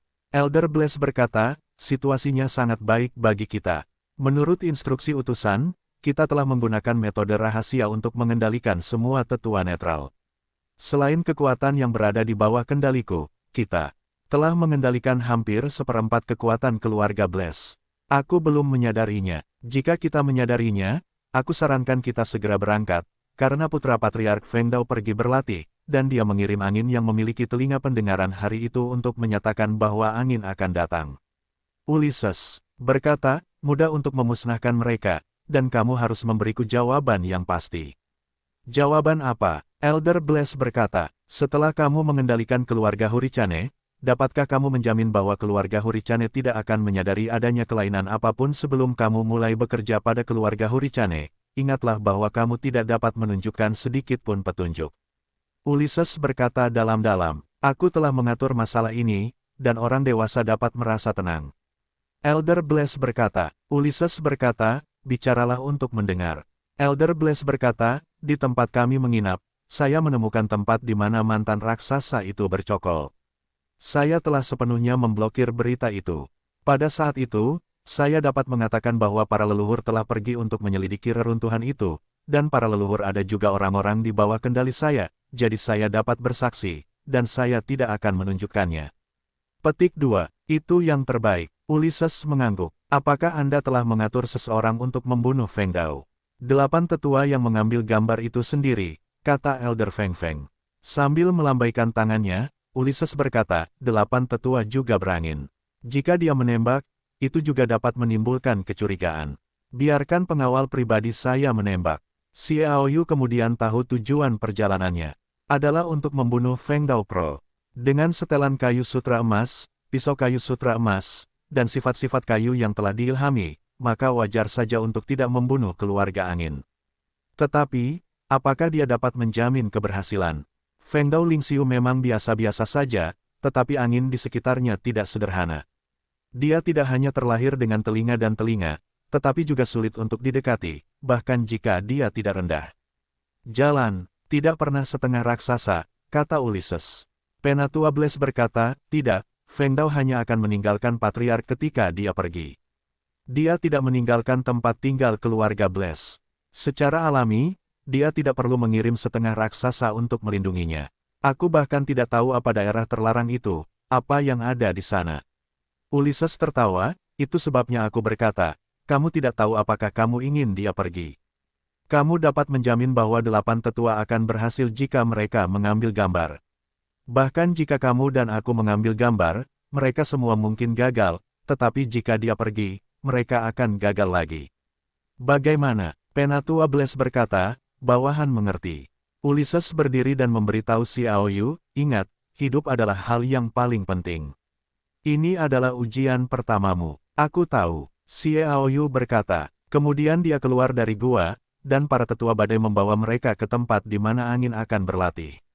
Berjalanlah secara diam-diam sepanjang jalan untuk mencegah ketahuan. Segera datanglah sebuah tempat dengan banyak ahli pertahanan. Pria itu memberitahu Xiao Yu bahwa disinilah Feng Daolin berlatih, dan dia pergi. Melalui matanya, Xiao Yu dapat melihat bahwa pria itu telah mencapai tempat sekitar 1000 meter dari sini, dan diam-diam mengikuti perkembangan di sini. Selain itu, di dalam dan di luar gua juga ada para ahli yang tersembunyi. Tidak ada kekurangan pemain yang kuat. Xiao Yu berkedip, dan mencapai jalan buntu visual orang yang menemaninya, lalu pergi ke bawah tanah dan sepenuhnya menghilang dalam pengetahuannya. Dia menyelinap ke dalam apa yang disebut area terlarang dari bawah tanah.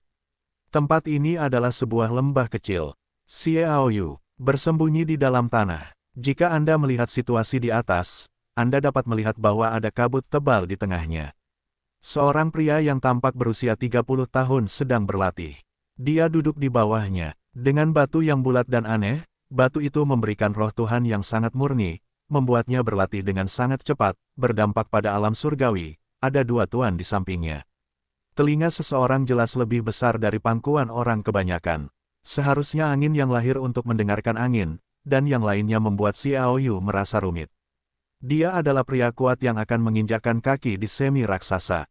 Jika berbicara dari perbuatan Xiao Yu, wajar saja jika orang-orang memenggal kepala untuk membunuh si setengah raksasa.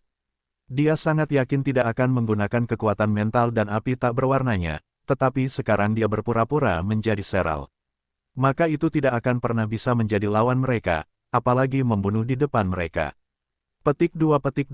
Jadi ini memberi Xiao Yu masalah. Apakah Anda ingin diekspos? Kontak dengan Ulysses membuat Xiao Yu tidak ingin mengungkapkan identitasnya.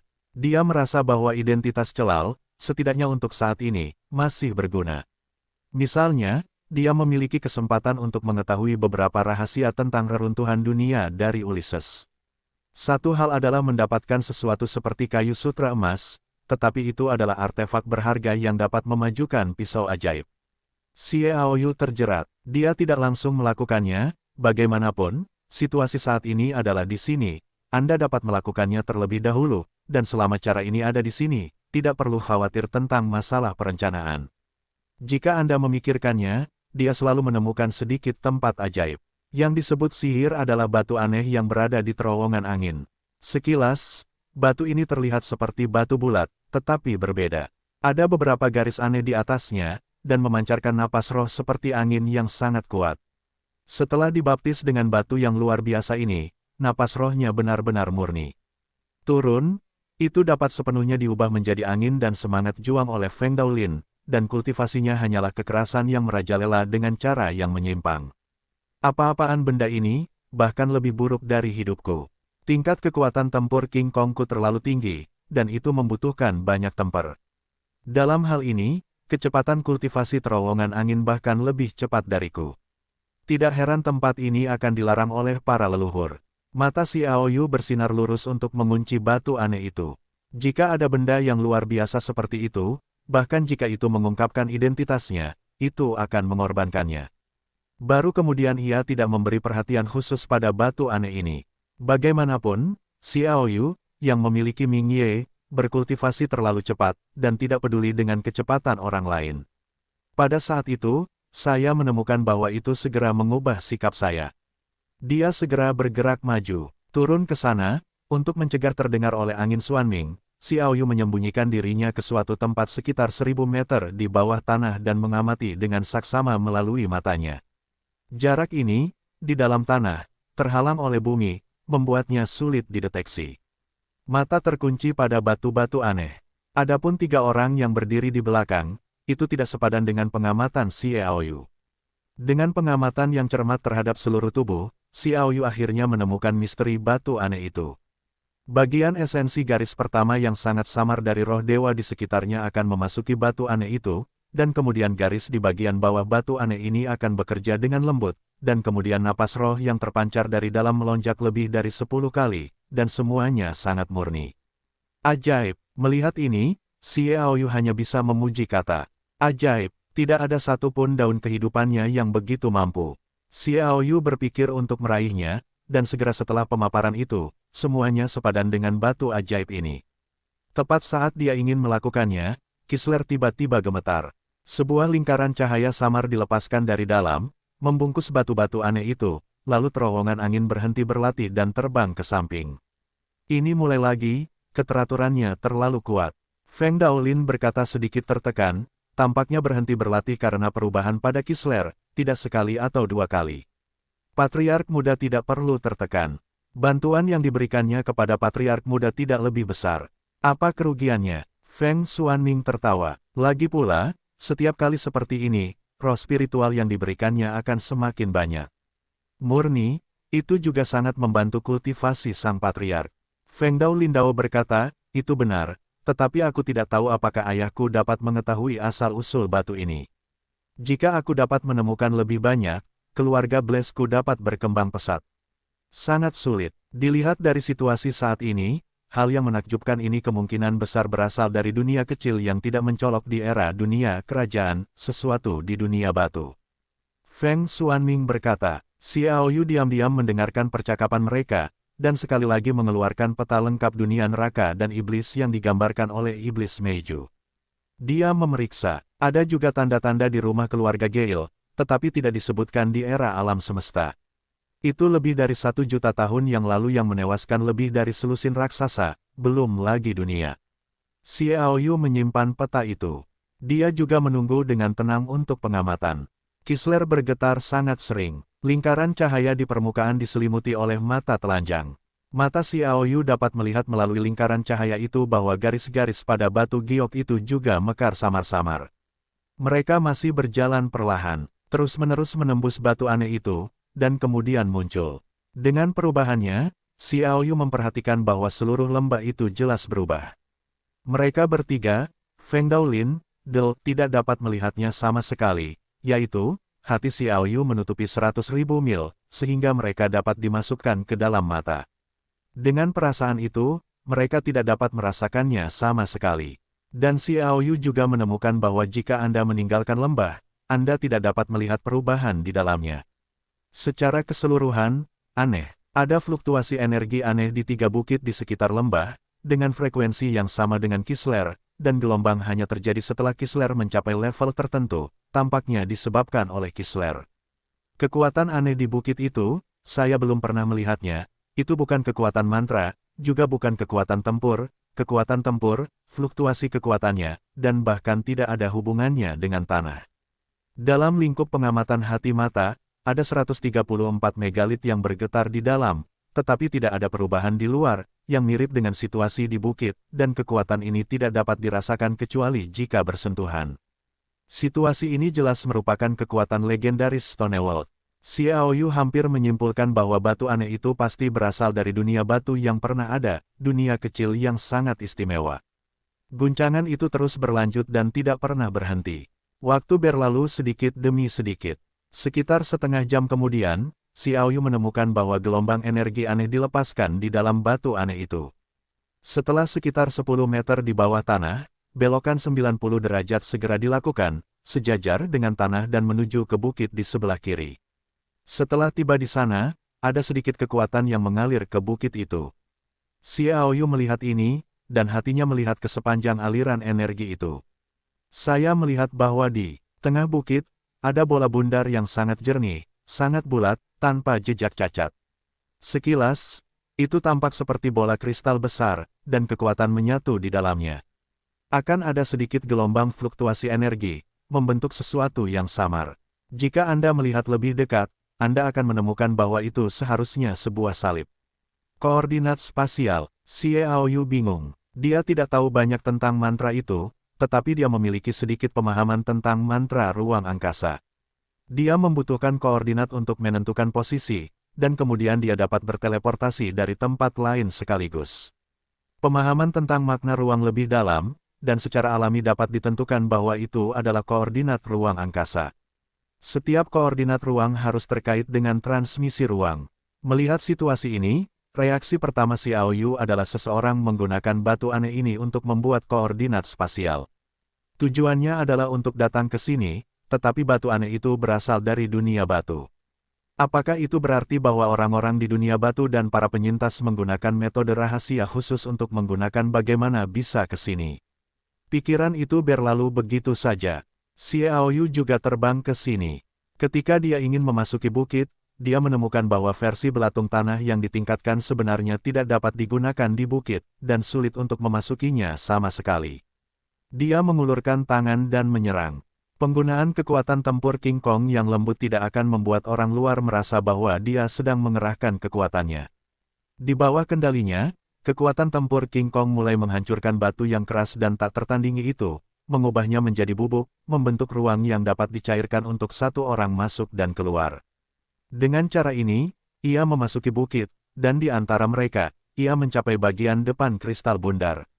Mencoba memasuki kristal bola juga merupakan kegagalan, yang juga diharapkan oleh Xiao Yu. Jika itu benar-benar terkait dengan dunia batu, pertahanannya ditakdirkan untuk menjadi tak terkalahkan, dan versi pedang tanah yang ditingkatkan akan menjadi tidak valid. Ini juga merupakan bukti tidak langsung dari hubungan dunia batu. Xiao Yu mengangkat tangannya dan meninju.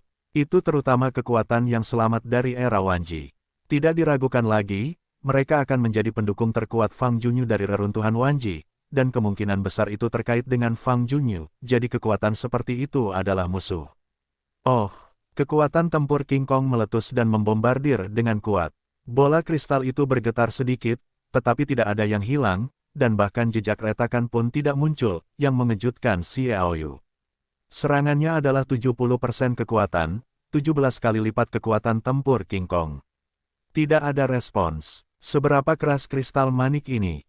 Xiao Yu segera mengeluarkan pisau Dewa Pedang Bulan, memasukkan kekuatan tempur King Kong, dan mengeluarkan pedang paling perkasa terhadap bola kristal, sehingga emas pada pedang dewa itu adalah kekuatan Seon yang cemerlang dan sejati. Bilah tajam itu penuh dengan kekuatan dan serangan.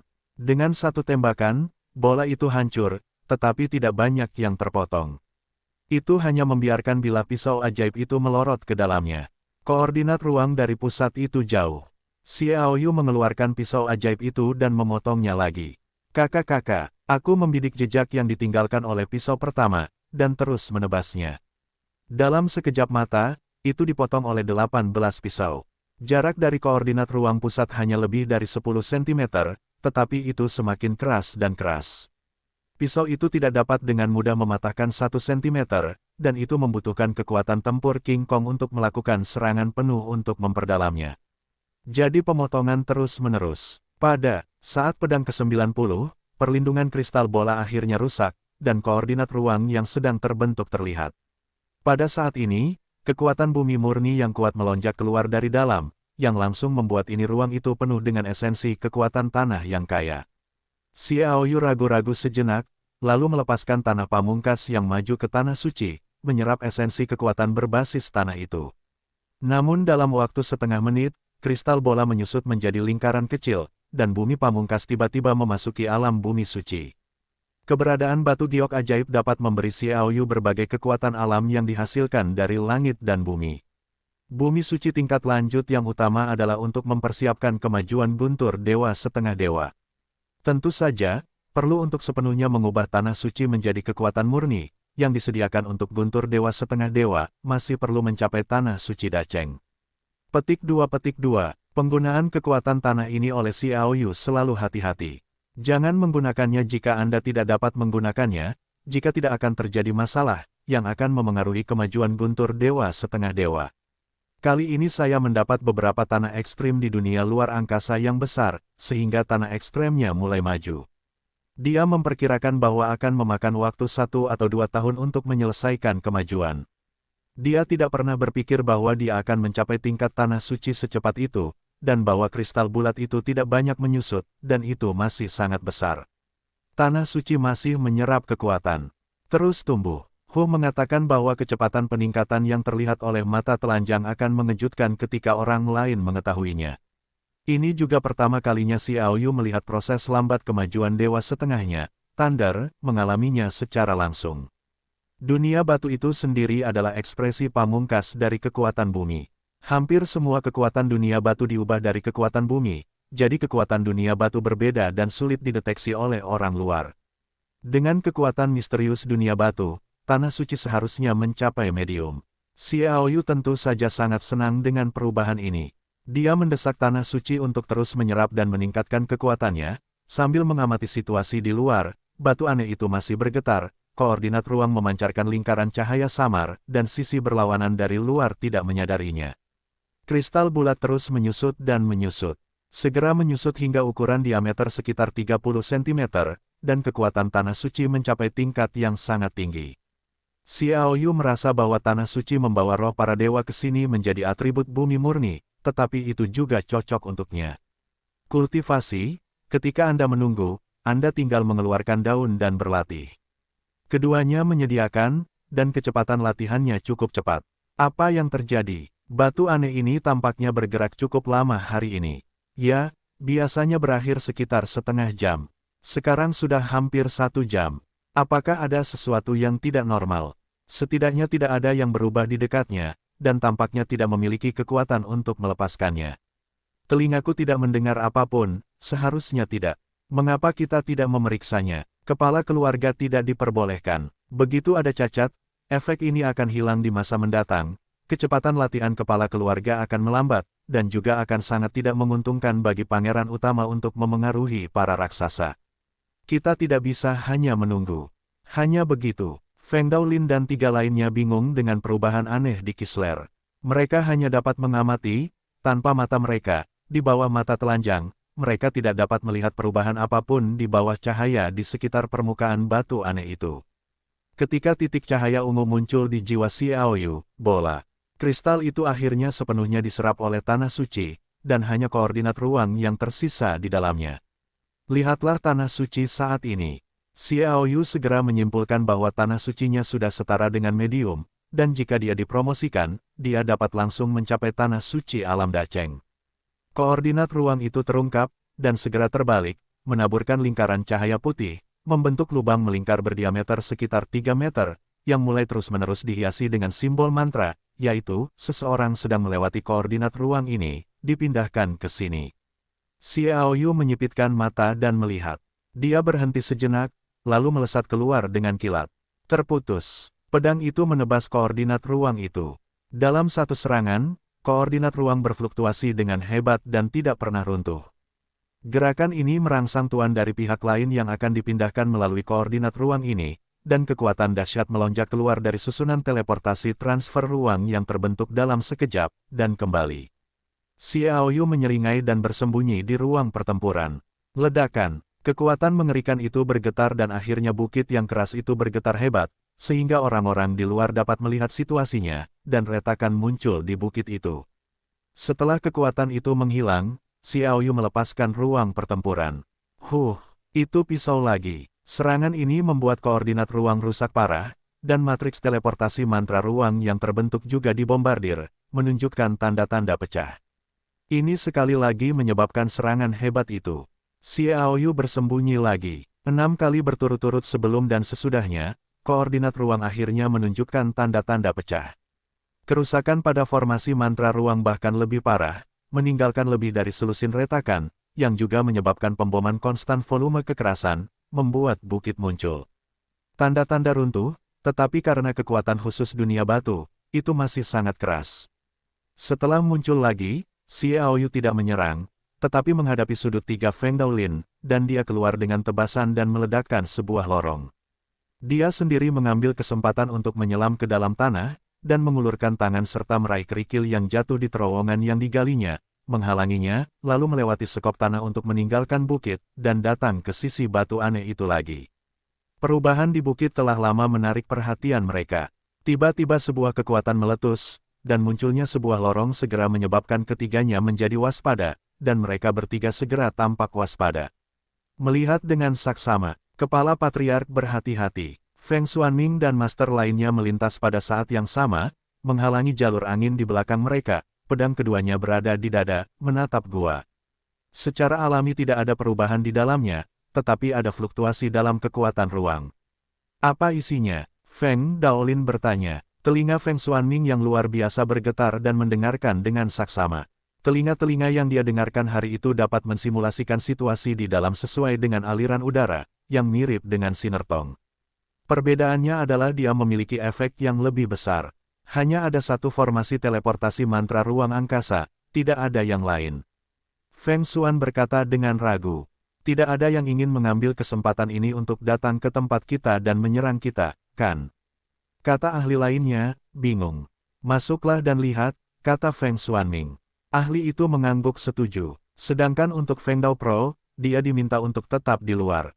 Keduanya melesat keluar dari lorong, mengamati dengan saksama, dan setelah mereka yakin mereka baik-baik saja, mereka saling memandang, mengangguk sedikit, lalu melesat masuk bersama. Saat mereka masuk, Xiaoyu melambaikan tangan, dan ruang pertempuran terbentuk. Dia menarik batu aneh dan Feng Daolin bersama-sama. Pelepasan Kisler membuat matriks teleportasi mantra ruang tidak dapat dipertahankan, segera membuat marah orang-orang yang ingin memindahkannya. Kekuatan meledak, dan angin yang bertiup kencang menyatakan bahwa keduanya memiliki konflik. Saluran udara di ruang pertempuran adalah pedang horizontal yang tegang di depannya. Xiaoyu memberinya pandangan menghina, dan langsung mengendalikan kekuatan di ruang pertempuran untuk mengerahkan kekuatannya. Di bawah guntur ekstrim dan pemboman angin ekstrim, Feng Daolin bahkan tidak memiliki kemampuan untuk melawan, dan langsung terbunuh. Belum lagi dia, bahkan ketika Xiaoyu berada di ranah umur panjang, dia hanya bisa melarikan diri dari jalan dalam menghadapi serangan seorang master dari level Tongtian.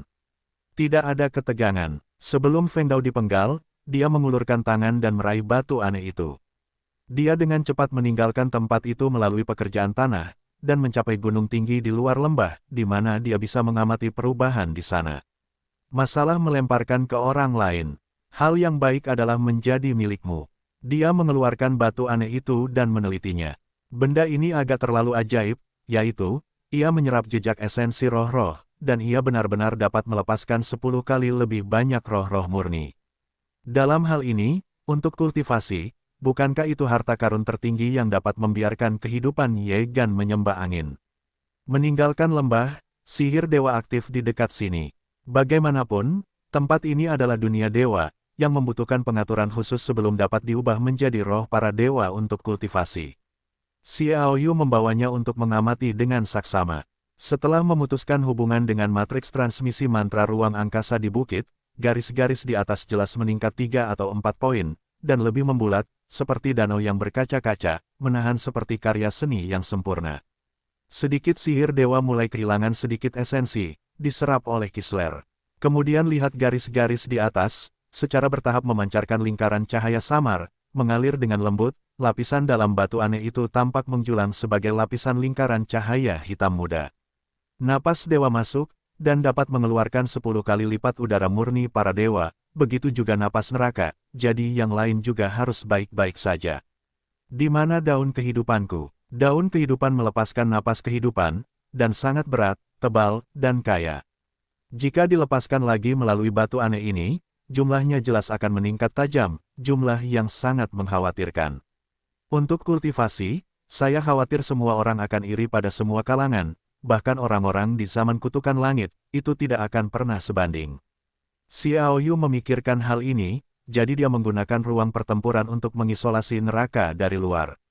Tidak ada napas yang diperlukan untuk kultivasi di ruang pertempuran. Kisler mengembalikan penampilan batu biasa. Xiao Yu mengeluarkan Ming Ye dan meletakkannya di Kisler. Daun kehidupan juga melepaskan napas kehidupan yang murni dan kuat, dan ditarik, hampir 100% diserap oleh Kisler. Kemudian volume 10 kali lipat pecah di Kisler, tiba-tiba vitalitas kehidupan di ruang pertempuran terisi di setiap sudut, dan itu terlalu tebal, membuat kabut hijau terlihat oleh mata telanjang di sekitar, dan itu meningkat dengan cepat. Kabut itu ada juga tanda-tanda penggabungan menjadi tetesan. Mata Xiao Yu menjadi cerah. Pada konsentrasi ini, dia dapat membuat kecepatan kultivasinya hampir 20 kali lebih cepat dari biasanya. Saat ini, jika dia tidak mau, dia duduk di atas kisi dan mulai berlatih. Nafas kehidupan yang begitu kuat dapat diubah menjadi kekuatan. Tempur Vajra hanya dengan sedikit tempur, membuat latihan Xiao Yu setiap detik dapat dibandingkan dengan hasil latihan satu hari. Petik 2. Kecepatan latihan membuat Xiao Yu sulit untuk stabil untuk sementara waktu. Dengan keadaan pikirannya yang tenang, ia memiliki situasi seperti itu. Saya dapat membayangkan betapa menakjubkannya perubahan yang dibawa Xiao Yu kepada Xiao Yu. Agak terlalu cepat bagi orang lain untuk secara langsung mentransmisikan kekuatan kepadanya. Xiao Yu berlatih dengan sepenuh hati. Ia bahkan tidak memperhatikan evolusi situasi keluarga ledakan di luar. Hanya kenaikan buta, semuanya ditinggalkan olehnya. Latihan menjadi tema utama. Ruang pertempuran terpisah dari 3 alam, semua yang ada di dalam berada di bawah kendalinya, sehingga kabut yang dipancarkan juga dikendalikan olehnya di sekitarnya, sehingga dapat juga meningkatkan kecepatan kultivasi garis depan. Saat ia berlatih, jiwa hitamnya terus memancarkan titik-titik ungu satu demi satu. Kecepatan munculnya bintik-bintik cahaya ungu sungguh menakjubkan, sekali melihatnya, bertambah puluhan kali lipat, dan sekali lagi, bertambah hampir 100 kali lipat. Anda harus tahu bahwa setelah mencapai alam surgawi, setiap kenaikan sangat lambat, karena pada saat yang sama, celah antara jiwa-jiwa, meskipun celahnya 2,3 kali lipat, celah fondasinya terlalu besar, seperti segelas air dengan 2,3 kali lipatnya. Gelas itu juga diisi dengan air. Berapa banyak air yang dibutuhkan? Kemudian seember air diisi dengan air sebanyak embernya yang 2,3 kali lipat. Berapa jumlah air yang dibutuhkan? Itu celah yang sangat besar.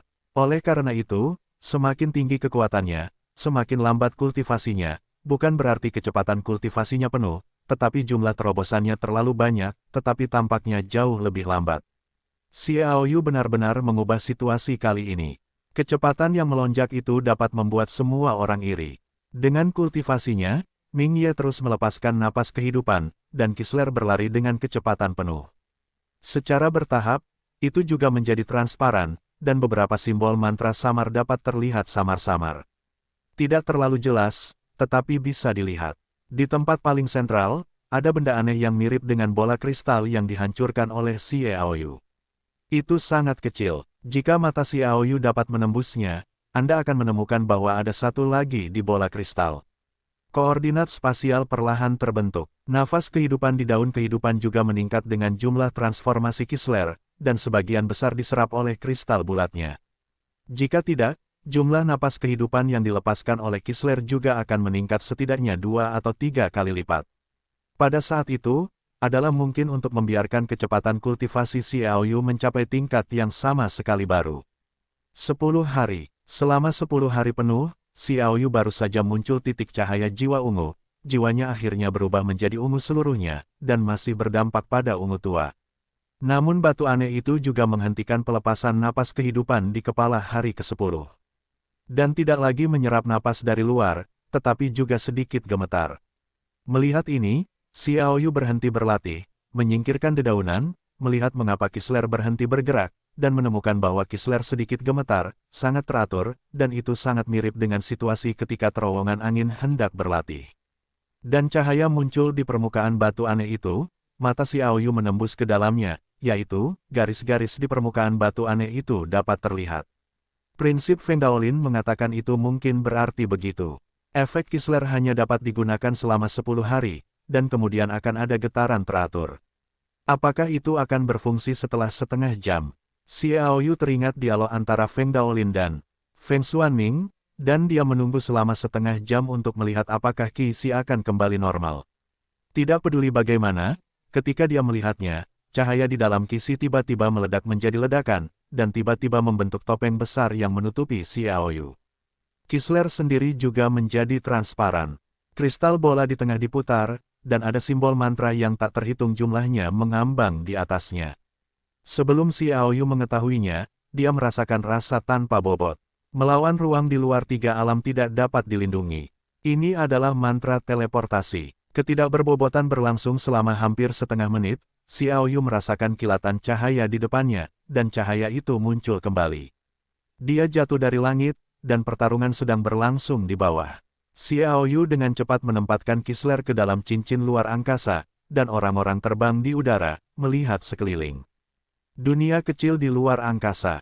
Dia segera menentukan situasi khusus di sini. Berdasarkan pemahamannya tentang makna ruang, secara alami mudah untuk menentukan apakah itu adalah dunia kecil di ruang angkasa, dan kemudian ada lebih dari 1000 orang berteriak ke tengah, dan ada banyak orang di tanah, padat, dan pusat yang dikelilingi olehnya adalah tuan tanah yang bertanggung jawab atas menara Yuxiang yang bertugas bertarung. Dia mengenakan setelan sayap perak, tubuhnya sangat ketat dan pas, dan sayap putih di bagian belakang berkibar lembut, dan embusan angin menyapu, dan pedang pertempuran sayap perak terbang ke atas dan ke bawah untuk membunuh orang lain. Yi Xiangyu diwarisi oleh perawan bersayap perak, dan Xiu telah mencapai terobosan yang komprehensif. Dia sudah menjadi jiwa hitam kelas bawah dari kelas Tongtian. Dengan setelan sayap perak, kekuatan tempurnya sebanding dengan jiwa putih kelas bawah dari kelas Tongtian. Dikepung olehnya adalah sekelompok master berpakaian seragam Qian, dengan kata Xiao-Xiao disulam di dada mereka. Kultivasi kelompok orang ini juga biasa-biasa saja. Yang kuat hanya tingkat atas dari kelas Tian-Tian, dan yang lemah hanya alam Xuanzun, tetapi tergantung pada usia, mereka semua setengah baya dan tidak ada master tua. Penampilan Xiaoyu secara alami menarik perhatian semua orang. Marga saya Xie, wanita tua itu tidak tahan. Yi Xiangzhen melihat Xiaoyu dan tidak bisa menahan kegembiraan. Dia tidak bisa menahannya lagi. Dia tidak bisa lolos dari jebakan ketika dia ingin melarikan diri. Pada saat yang paling kritis itulah Xiaoyu jatuh dari langit. Awalnya Xiaoyu mengira dia salah. Tempat apa ini? Mengapa Yi Xiangyu di sini masih dikepung? Ketika dia bertanya-tanya, dia mendengar Yi Xiangyu meraung, dan kemudian dia berjalan melewati orang-orang yang ingin berhenti. Mendarat di sebelah Yi Xiangyu. Kakak berdada besar. Mata Xiaoyu adalah dua puncak tegak Yi Xiangyu, yang benar-benar terlalu menonjol dan tidak akan berfungsi jika dia tidak memperhatikan. Hebat, aku tidak tahan lagi. Yi Xiangyu mematahkan kedua tuan itu dengan pedang, dan bersandar lemah pada tubuh Xiaoyu, terengah-engah. Xiaoyu mengulurkan tangan untuk memeluk pinggangnya, mencengkeram Ye Ye dan memegang telapak tangannya. Bantu dia pulih. Dengan Ye Ming Ye, bahkan jika konsumsinya parah, ia dapat pulih ke puncaknya dalam waktu sesingkat-singkatnya. Ini adalah cara lain bagi Ye Ye untuk meningkatkan kecepatan kultivasi. Bunuh mereka. Salah satu tuan dari jiwa emas tingkat atas Tongtian berteriak keras. Pengepungan awalnya berteriak dan bergegas untuk membunuh. 18 orang berkumpul di atas kepala, depan, belakang, kiri, dan kanan, dengan pedang dan senjata mereka terangkat bersama, dipenuhi dengan semangat juang yang kuat, membuat suara ruang yang merobek, dan membombardir mereka dengan keras. 18 orang memiliki 7 peringkat lebih rendah, dan 11 berada di ranah umur panjang. Dengan kekuatan seperti itu, Yi Xiangchan akan sulit untuk dilawan, dan hanya bisa mengandalkan pertahanan jas sayap perak. Xiaoyu bahkan tidak melihatnya, cahaya pelindungnya tiba-tiba melonjak. Dang, serangan 18 orang semuanya jatuh padanya. Cahaya santo pelindung hanya sedikit membentuk lapisan fluktuasi lemah tanpa kehilangan apapun. Tidak heran Xiaoyu sekarang menjadi jiwa ungu teratas Tongtian, dan itu adalah titik di mana Roh Kudus benar-benar tercapai. Bahkan jika jiwa hitam setengah bertenaga mengenai, mungkin tidak dapat menghancurkan santo pelindung, apalagi ke-18 mereka jauh tertinggal. Kekuatan tempur King Kong milik Xiaoyu tiba-tiba terguncang. Wah! 18 orang berteriak karena gempa bumi dan terlempar keluar. Tanah juga terguncang hebat, membentuk turbulensi dalam radius 1000 kilometer. Semua orang yang terpaksa mundur tidak memiliki seorang pun untuk didekati. Wow, mata Yi Xiangyi membelalak tak percaya. Ketika keduanya putus, Xiao Yu baru saja menginjakkan kaki di peringkat bawah Tongtian, dan itu hanyalah jiwa hitam. Sekarang sangat mudah bagi master di tengah Tongtian untuk mundur, tidak mampu melawan. Bagaimana kamu bisa naik begitu cepat? Mata Yi Xiang membelalak, wajahnya tercengang. Xiao Yu mengangkat bahu. Kamu tidak lambat. Aku mengandalkan warisan gadis bersayap perak untuk hampir mencapai level surga. Yi Xiangyu berkata, awalnya aku berencana untuk mencari kesempatan untuk bersaing denganmu. Aku tidak menyangka kamu akan naik begitu cepat, benar-benar cabul. Melihat punggung Yi Xiangzhen yang berkeringat, dia mengulurkan tangannya dan mencubit hidungnya. Xiao Yu tertawa, di mana tempat ini, bagaimana kamu bisa datang ke sini? Yi Xiang tiba-tiba berkata, kamu bahkan tidak tahu di mana ini, bagaimana kamu bisa datang ke sini? Xiao Yu mengangkat bahu tanpa daya, mengeluarkan batu aneh itu, dan berkata, itu membawaku. Batu suci surga. Yi Xiangqi berteriak kaget. Pada saat yang sama, mereka yang mengelilinginya berteriak. Lihat, itu adalah batu suci surga. Kami akhirnya menunggu batu suci surgawi untuk meninggalkan tempat terkutuk ini dan kembali ke tiga alam. Itu benar-benar batu suci surga. Semua jenis kegembiraan berteriak tanpa henti. Banyak orang tertawa hampir gila, seolah-olah batu suci surgawi ajaib ini sudah menjadi milik mereka. Xiao Yu menatap para master di sekitar dengan ragu, dan berkata, mereka punya masalah di otak mereka. Kata-kata itu sangat keras, masuk ke telinga semua orang, dan kemudian bergema di ruang di bawah mata semua orang, hari ini batu suci itu milikku, bukan milikmu. Yang ini menyinggung semua master yang hadir. Mereka meraung marah satu persatu, dan kemudian bertarung dengan liar. Xiao Yu melihat ini dan menggelengkan kepalanya.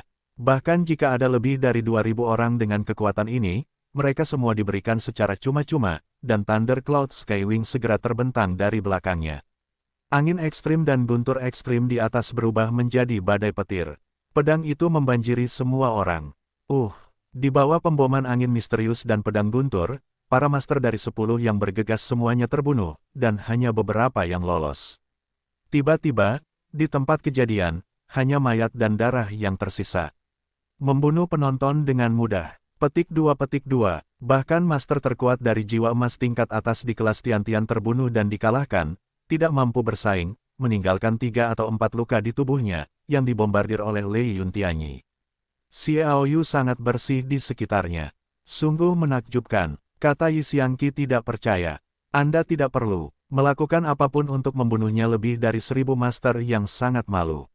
Itu benar-benar terlalu kuat, setidaknya Yi Xiang tidak bisa mempercayai semua yang ada di depannya untuk sementara waktu, hanya bau darah yang menjengkelkan. Dia percaya bahwa ini benar. Xiao Yu benar-benar melakukannya. Hanya beberapa potong, kata Xiao Yu dengan tenang. Jangan melihat orang-orang ini sama sekali. Yi Xiangxuan menatap wajah arogan Xiao Yu, menantang semua mata. Fang Xin tidak bisa menahan diri untuk tidak melompat-lompat, mengingat postur Xiao Yu yang dingin dan tampan ketika dia berada di alam iblis. Itu benar-benar menarik. Jangan marah, ini adalah ketinggian langit, kita harus menyembunyikannya terlebih dahulu. Semua yang ada di sini pasti akan menarik para penguasa ketinggian langit, dan batu suci surgawi akan membawamu ke sini. Itu pasti ketinggian langit, metode rahasia pertunjukan, jadi pergilah dulu, kata Yi Xiangyi. Xiao Yu mendengar kata-kata itu, menggelengkan kepalanya, dan berkata, denganku, kamu tidak perlu khawatir. Dengan bantuan Ming Ye, Yi Xiangzhen telah pulih 50 hingga 60%, dan dia berdiri tegak.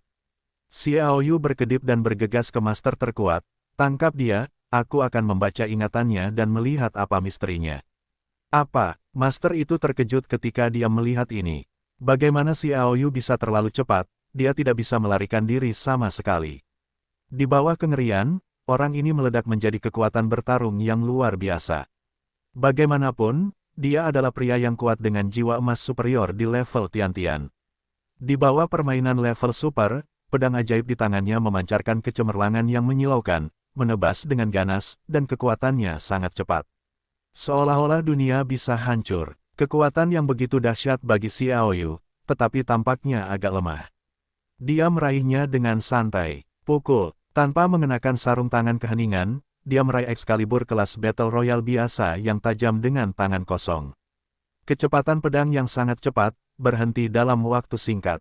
Perubahan itu membuat banyak orang tidak nyaman, dan mata mereka sedikit tidak nyaman. Itu terlalu kuat. Yi Xiangzhen terkejut lagi. Bahkan master yang memiliki jiwa emas dengan level surga tercengang untuk sementara waktu.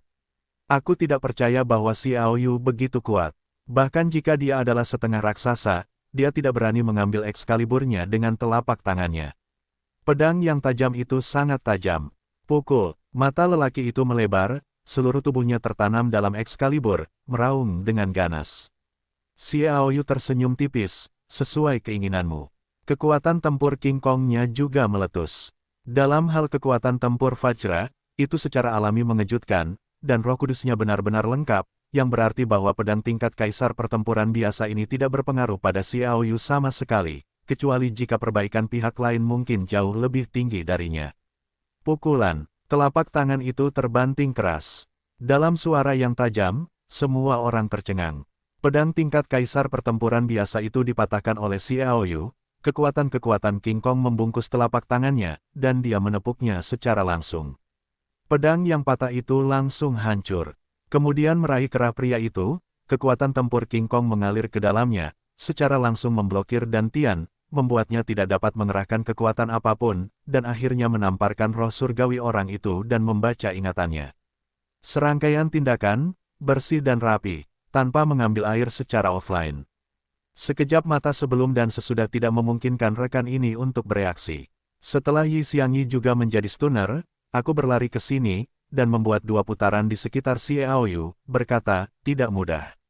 Aku belum melihatmu kali ini. Seberapa cepat kamu meningkat? Bantuanmu, ya, batu suci surgawi dapat menyediakan 10 hari kultivasi sebulan sekali, dan 10 hari kultivasi itu bahkan dapat membuat ranah Raja Surgawi menerobos 1 ranah pada satu waktu.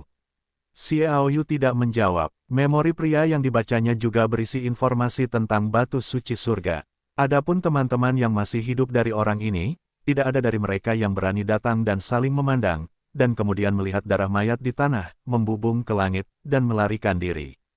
Pengecut, telur lunak tanpa telur.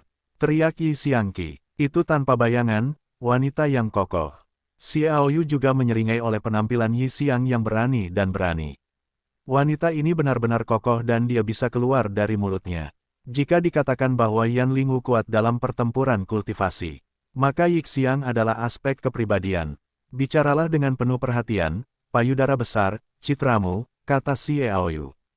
Yi Xiangyi memutar matanya dan berkata, bibi nenek memiliki kepribadian yang buruk, kamu punya pendapat.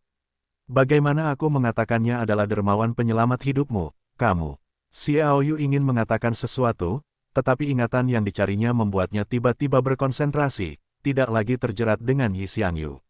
Yi Xiangqi secara alami melihatnya, dan alih-alih mengganggunya, dia dengan cepat memulihkan keadaannya. Dia sangat jelas bahwa masalah di sini masih jauh dari selesai, aku khawatir tidak akan lama lagi sebelum setengah raksasa akan membunuh mereka. Wajah Xiao Yu tampak berwibawa, dan ada juga sedikit kegembiraan. Ingatannya bercampur aduk, dan setelah membacanya, dia menamparkan pria itu dengan tamparan. Melihat Yi Xiangyu pulih, Xiao Yu berdiri di gundukan di sebelahnya, memandang jauh, dan melihat lingkungan sekitarnya. Itu sangat indah. Bahkan jika itu hancur oleh perang, masih sulit untuk mengubah pemandangan yang indah itu. Melihat ke depan, hutan yang rimbun, gunung-gunung tinggi dan rendah, sungai-sungai yang terjal, udara segar, awan-awan yang mengambang, semuanya memicu keindahan dan keanggunan tempat ini. Liao Xiaoji, ini adalah dunia kecil tempat roh Ling Xiaoji, salah satu dari 10 dunia besar yang dapat memasuki era dunia, mengembun. Tanpa diduga, kehancuran era Wanji tidak seperti yang dibayangkan, dan semuanya terbunuh. Fang Junyu, kau benar-benar mempesona. Kau memiliki kekuatan yang sangat mengerikan sehingga banyak sekali master di era dunia telah terhindar dari malapetaka itu, tetapi kau juga telah ditelan oleh dewamu dan digantikan olehmu. Menjadi raja dari raja-raja di semua alam. Xiao Yu terkesan. Dari ingatan pria itu, ia mengetahui banyak rahasia. Misalnya, batu suci surgawi, seperti misteri alam Ling Qiao, seperti kehancuran era alam dunia, bukanlah bahwa semua orang di luar tiga alam telah musnah. Batu suci surgawi adalah batu pertama di Kulai. Kelahiran batu ini dan hari-hari kutukan langit digunakan oleh para master langit yang menyerang alam dewa sejati. Juga berdasarkan batu ini, ia dapat mencapai alam raksasa yang tak terkalahkan secepat mungkin dan berdampak kuat pada alam dewa sejati. Oleh karena itu, peran terbesar dari batu itu adalah untuk menjaga kondisi pikiran yang stabil. Selama kultivasi, tidak akan ada perubahan suasana hati, yang akan memiliki beberapa efek negatif, dan itu juga dapat meningkatkan kecepatan kultivasi. Ia dapat melahap kebutuhan kultivasi dunia luar, dan berkembang hingga 30 kali lipat dari aslinya melalui mantra sihir yang terbentuk secara alami. Dapat juga dikatakan bahwa bantuan batu suci pada kultivasi hari ini masih di atas daun. Namun, dapat juga dikatakan bahwa batu suci surgawi dan daun kehidupan akan menjadi pasangan yang sempurna dalam praktik. Daun kehidupan memberikan banyak vitalitas, sementara batu suci surgawi memberkati dan meningkat. Ini benar-benar tidak terduga. Alam Lingqiao adalah batu suci surgawi yang diperoleh dengan cara ini. Haruskah Anda mengatakan bahwa Anda tercela atau tidak tahu malu? Kehancuran alam zaman dunia memang mengerikan, tetapi alam batu yang didasarkan pada batu suci surga, tetapi karena pertahanan, surga dan bumi memiliki harga diri tunggal, dan ada sejumlah besar setengah raksasa yang telah menyerahkan hidup mereka, yang telah membuat alam itu tetap bas. Petik 2. Aku tidak pernah ingin menemukan raksasa super yang telah membawa dunia kecil ruang angkasa Xiao Xiaoji. Demi menyelamatkan hidupnya, dia bahkan merebut batu suci surgawi, yang menyebabkan ratusan juta orang di dunia batu jatuh. Mereka juga lolos dengan bantuan Fang Junyu. Dia kehilangan nyawanya, tetapi sebagai akibat dari infiltrasi kekuatan kehancuran yang dihasilkan selama era kehancuran di era alam semesta, anomali batu suci surgawi muncul. Xiaoyu bermain dengan batu suci surgawi dan terkesan. Karena kekuatan kehancuran, orang-orang di langit tidak dapat meninggalkan dunia kecil ruang angkasa, tetapi Tianzuang hanya memikirkan metode seperti itu. Ketika batu suci surgawi tidak normal, dia menyuntikkan kristal bola ke dalamnya dan meninggalkannya di dalamnya. Formasi mantra sihir, yang disebut kristal berbentuk bola adalah perwujudan paling misterius dari sihir di langit. Jika kamu ingin membuat batu suci surgawi menjadi yang terkuat, kamu hanya dapat mencapai kecepatan tertinggi 30 kali dengan mengangkat kristal bola bagian dalam. Dengan daun kehidupanku, kultivasiku tidak akan tertandingi, yang lain akan menjadi 1 tahun. Mungkin tidak sebaik aku selama 1 jam. Jika aku benar-benar mengangkat kutukan jiwa, itu akan mencapai 1 jam 2 tahun. Jika dihitung oleh jiwa hitam raksasa, itu bahkan mungkin langsung menyerbu raksasa yang tak terkalahkan dalam waktu 1 tahun. Itu bukan tidak mungkin. Ide terbesar Xiaoyu sekarang adalah menggali kristal bola di batu suci surgawi. Masalah ini tidak sesederhana itu dan membutuhkan pertimbangan jangka panjang. Bagaimanapun, batu suci surgawi sulit untuk keadaan menyimpang, dan itu dapat dilakukan dengan kekuatan yang tepat. Xiaoyu menyimpannya dan memiliki kristal bola bundar. Efek batu suci pada hari ini terbatas. Jangan melihat fakta bahwa saluran angin adalah setengah jam setiap 10 hari dan tidak dapat dikultivasikan. Itu untuk batu suci. Semacam kehancuran akan memengaruhi efek selanjutnya, jadi cara terbaik adalah menggunakan 10 hari terkuat setiap bulan. Setelah mengeluarkan kristal bundar, batu suci surgawi adalah 10 hari sebulan. Berperanlah. Dia menyingkirkan batu suci surgawi dan melihat dunia kecil ruang tanpa batas. Meskipun banyak orang di alam Lingqiao lolos dari malapetaka ini, mereka terkikis oleh kekuatan penghancur. Hanya dengan roh asal Siji yang dipadukan dengan roh alam Lingqiao, mereka dapat ditahan dan melewati 3 altar. Kekuatan penghancur dapat diangkat, tetapi kekuatan penghancur diintegrasikan ke dalam dunia kecil ruang angkasa. Jika Anda ingin meninggalkan tempat ini, Anda hanya dapat menyerap kekuatan penghancur dengan menggunakan batu suci, yang merupakan biaya untuk menghancurkan batu suci.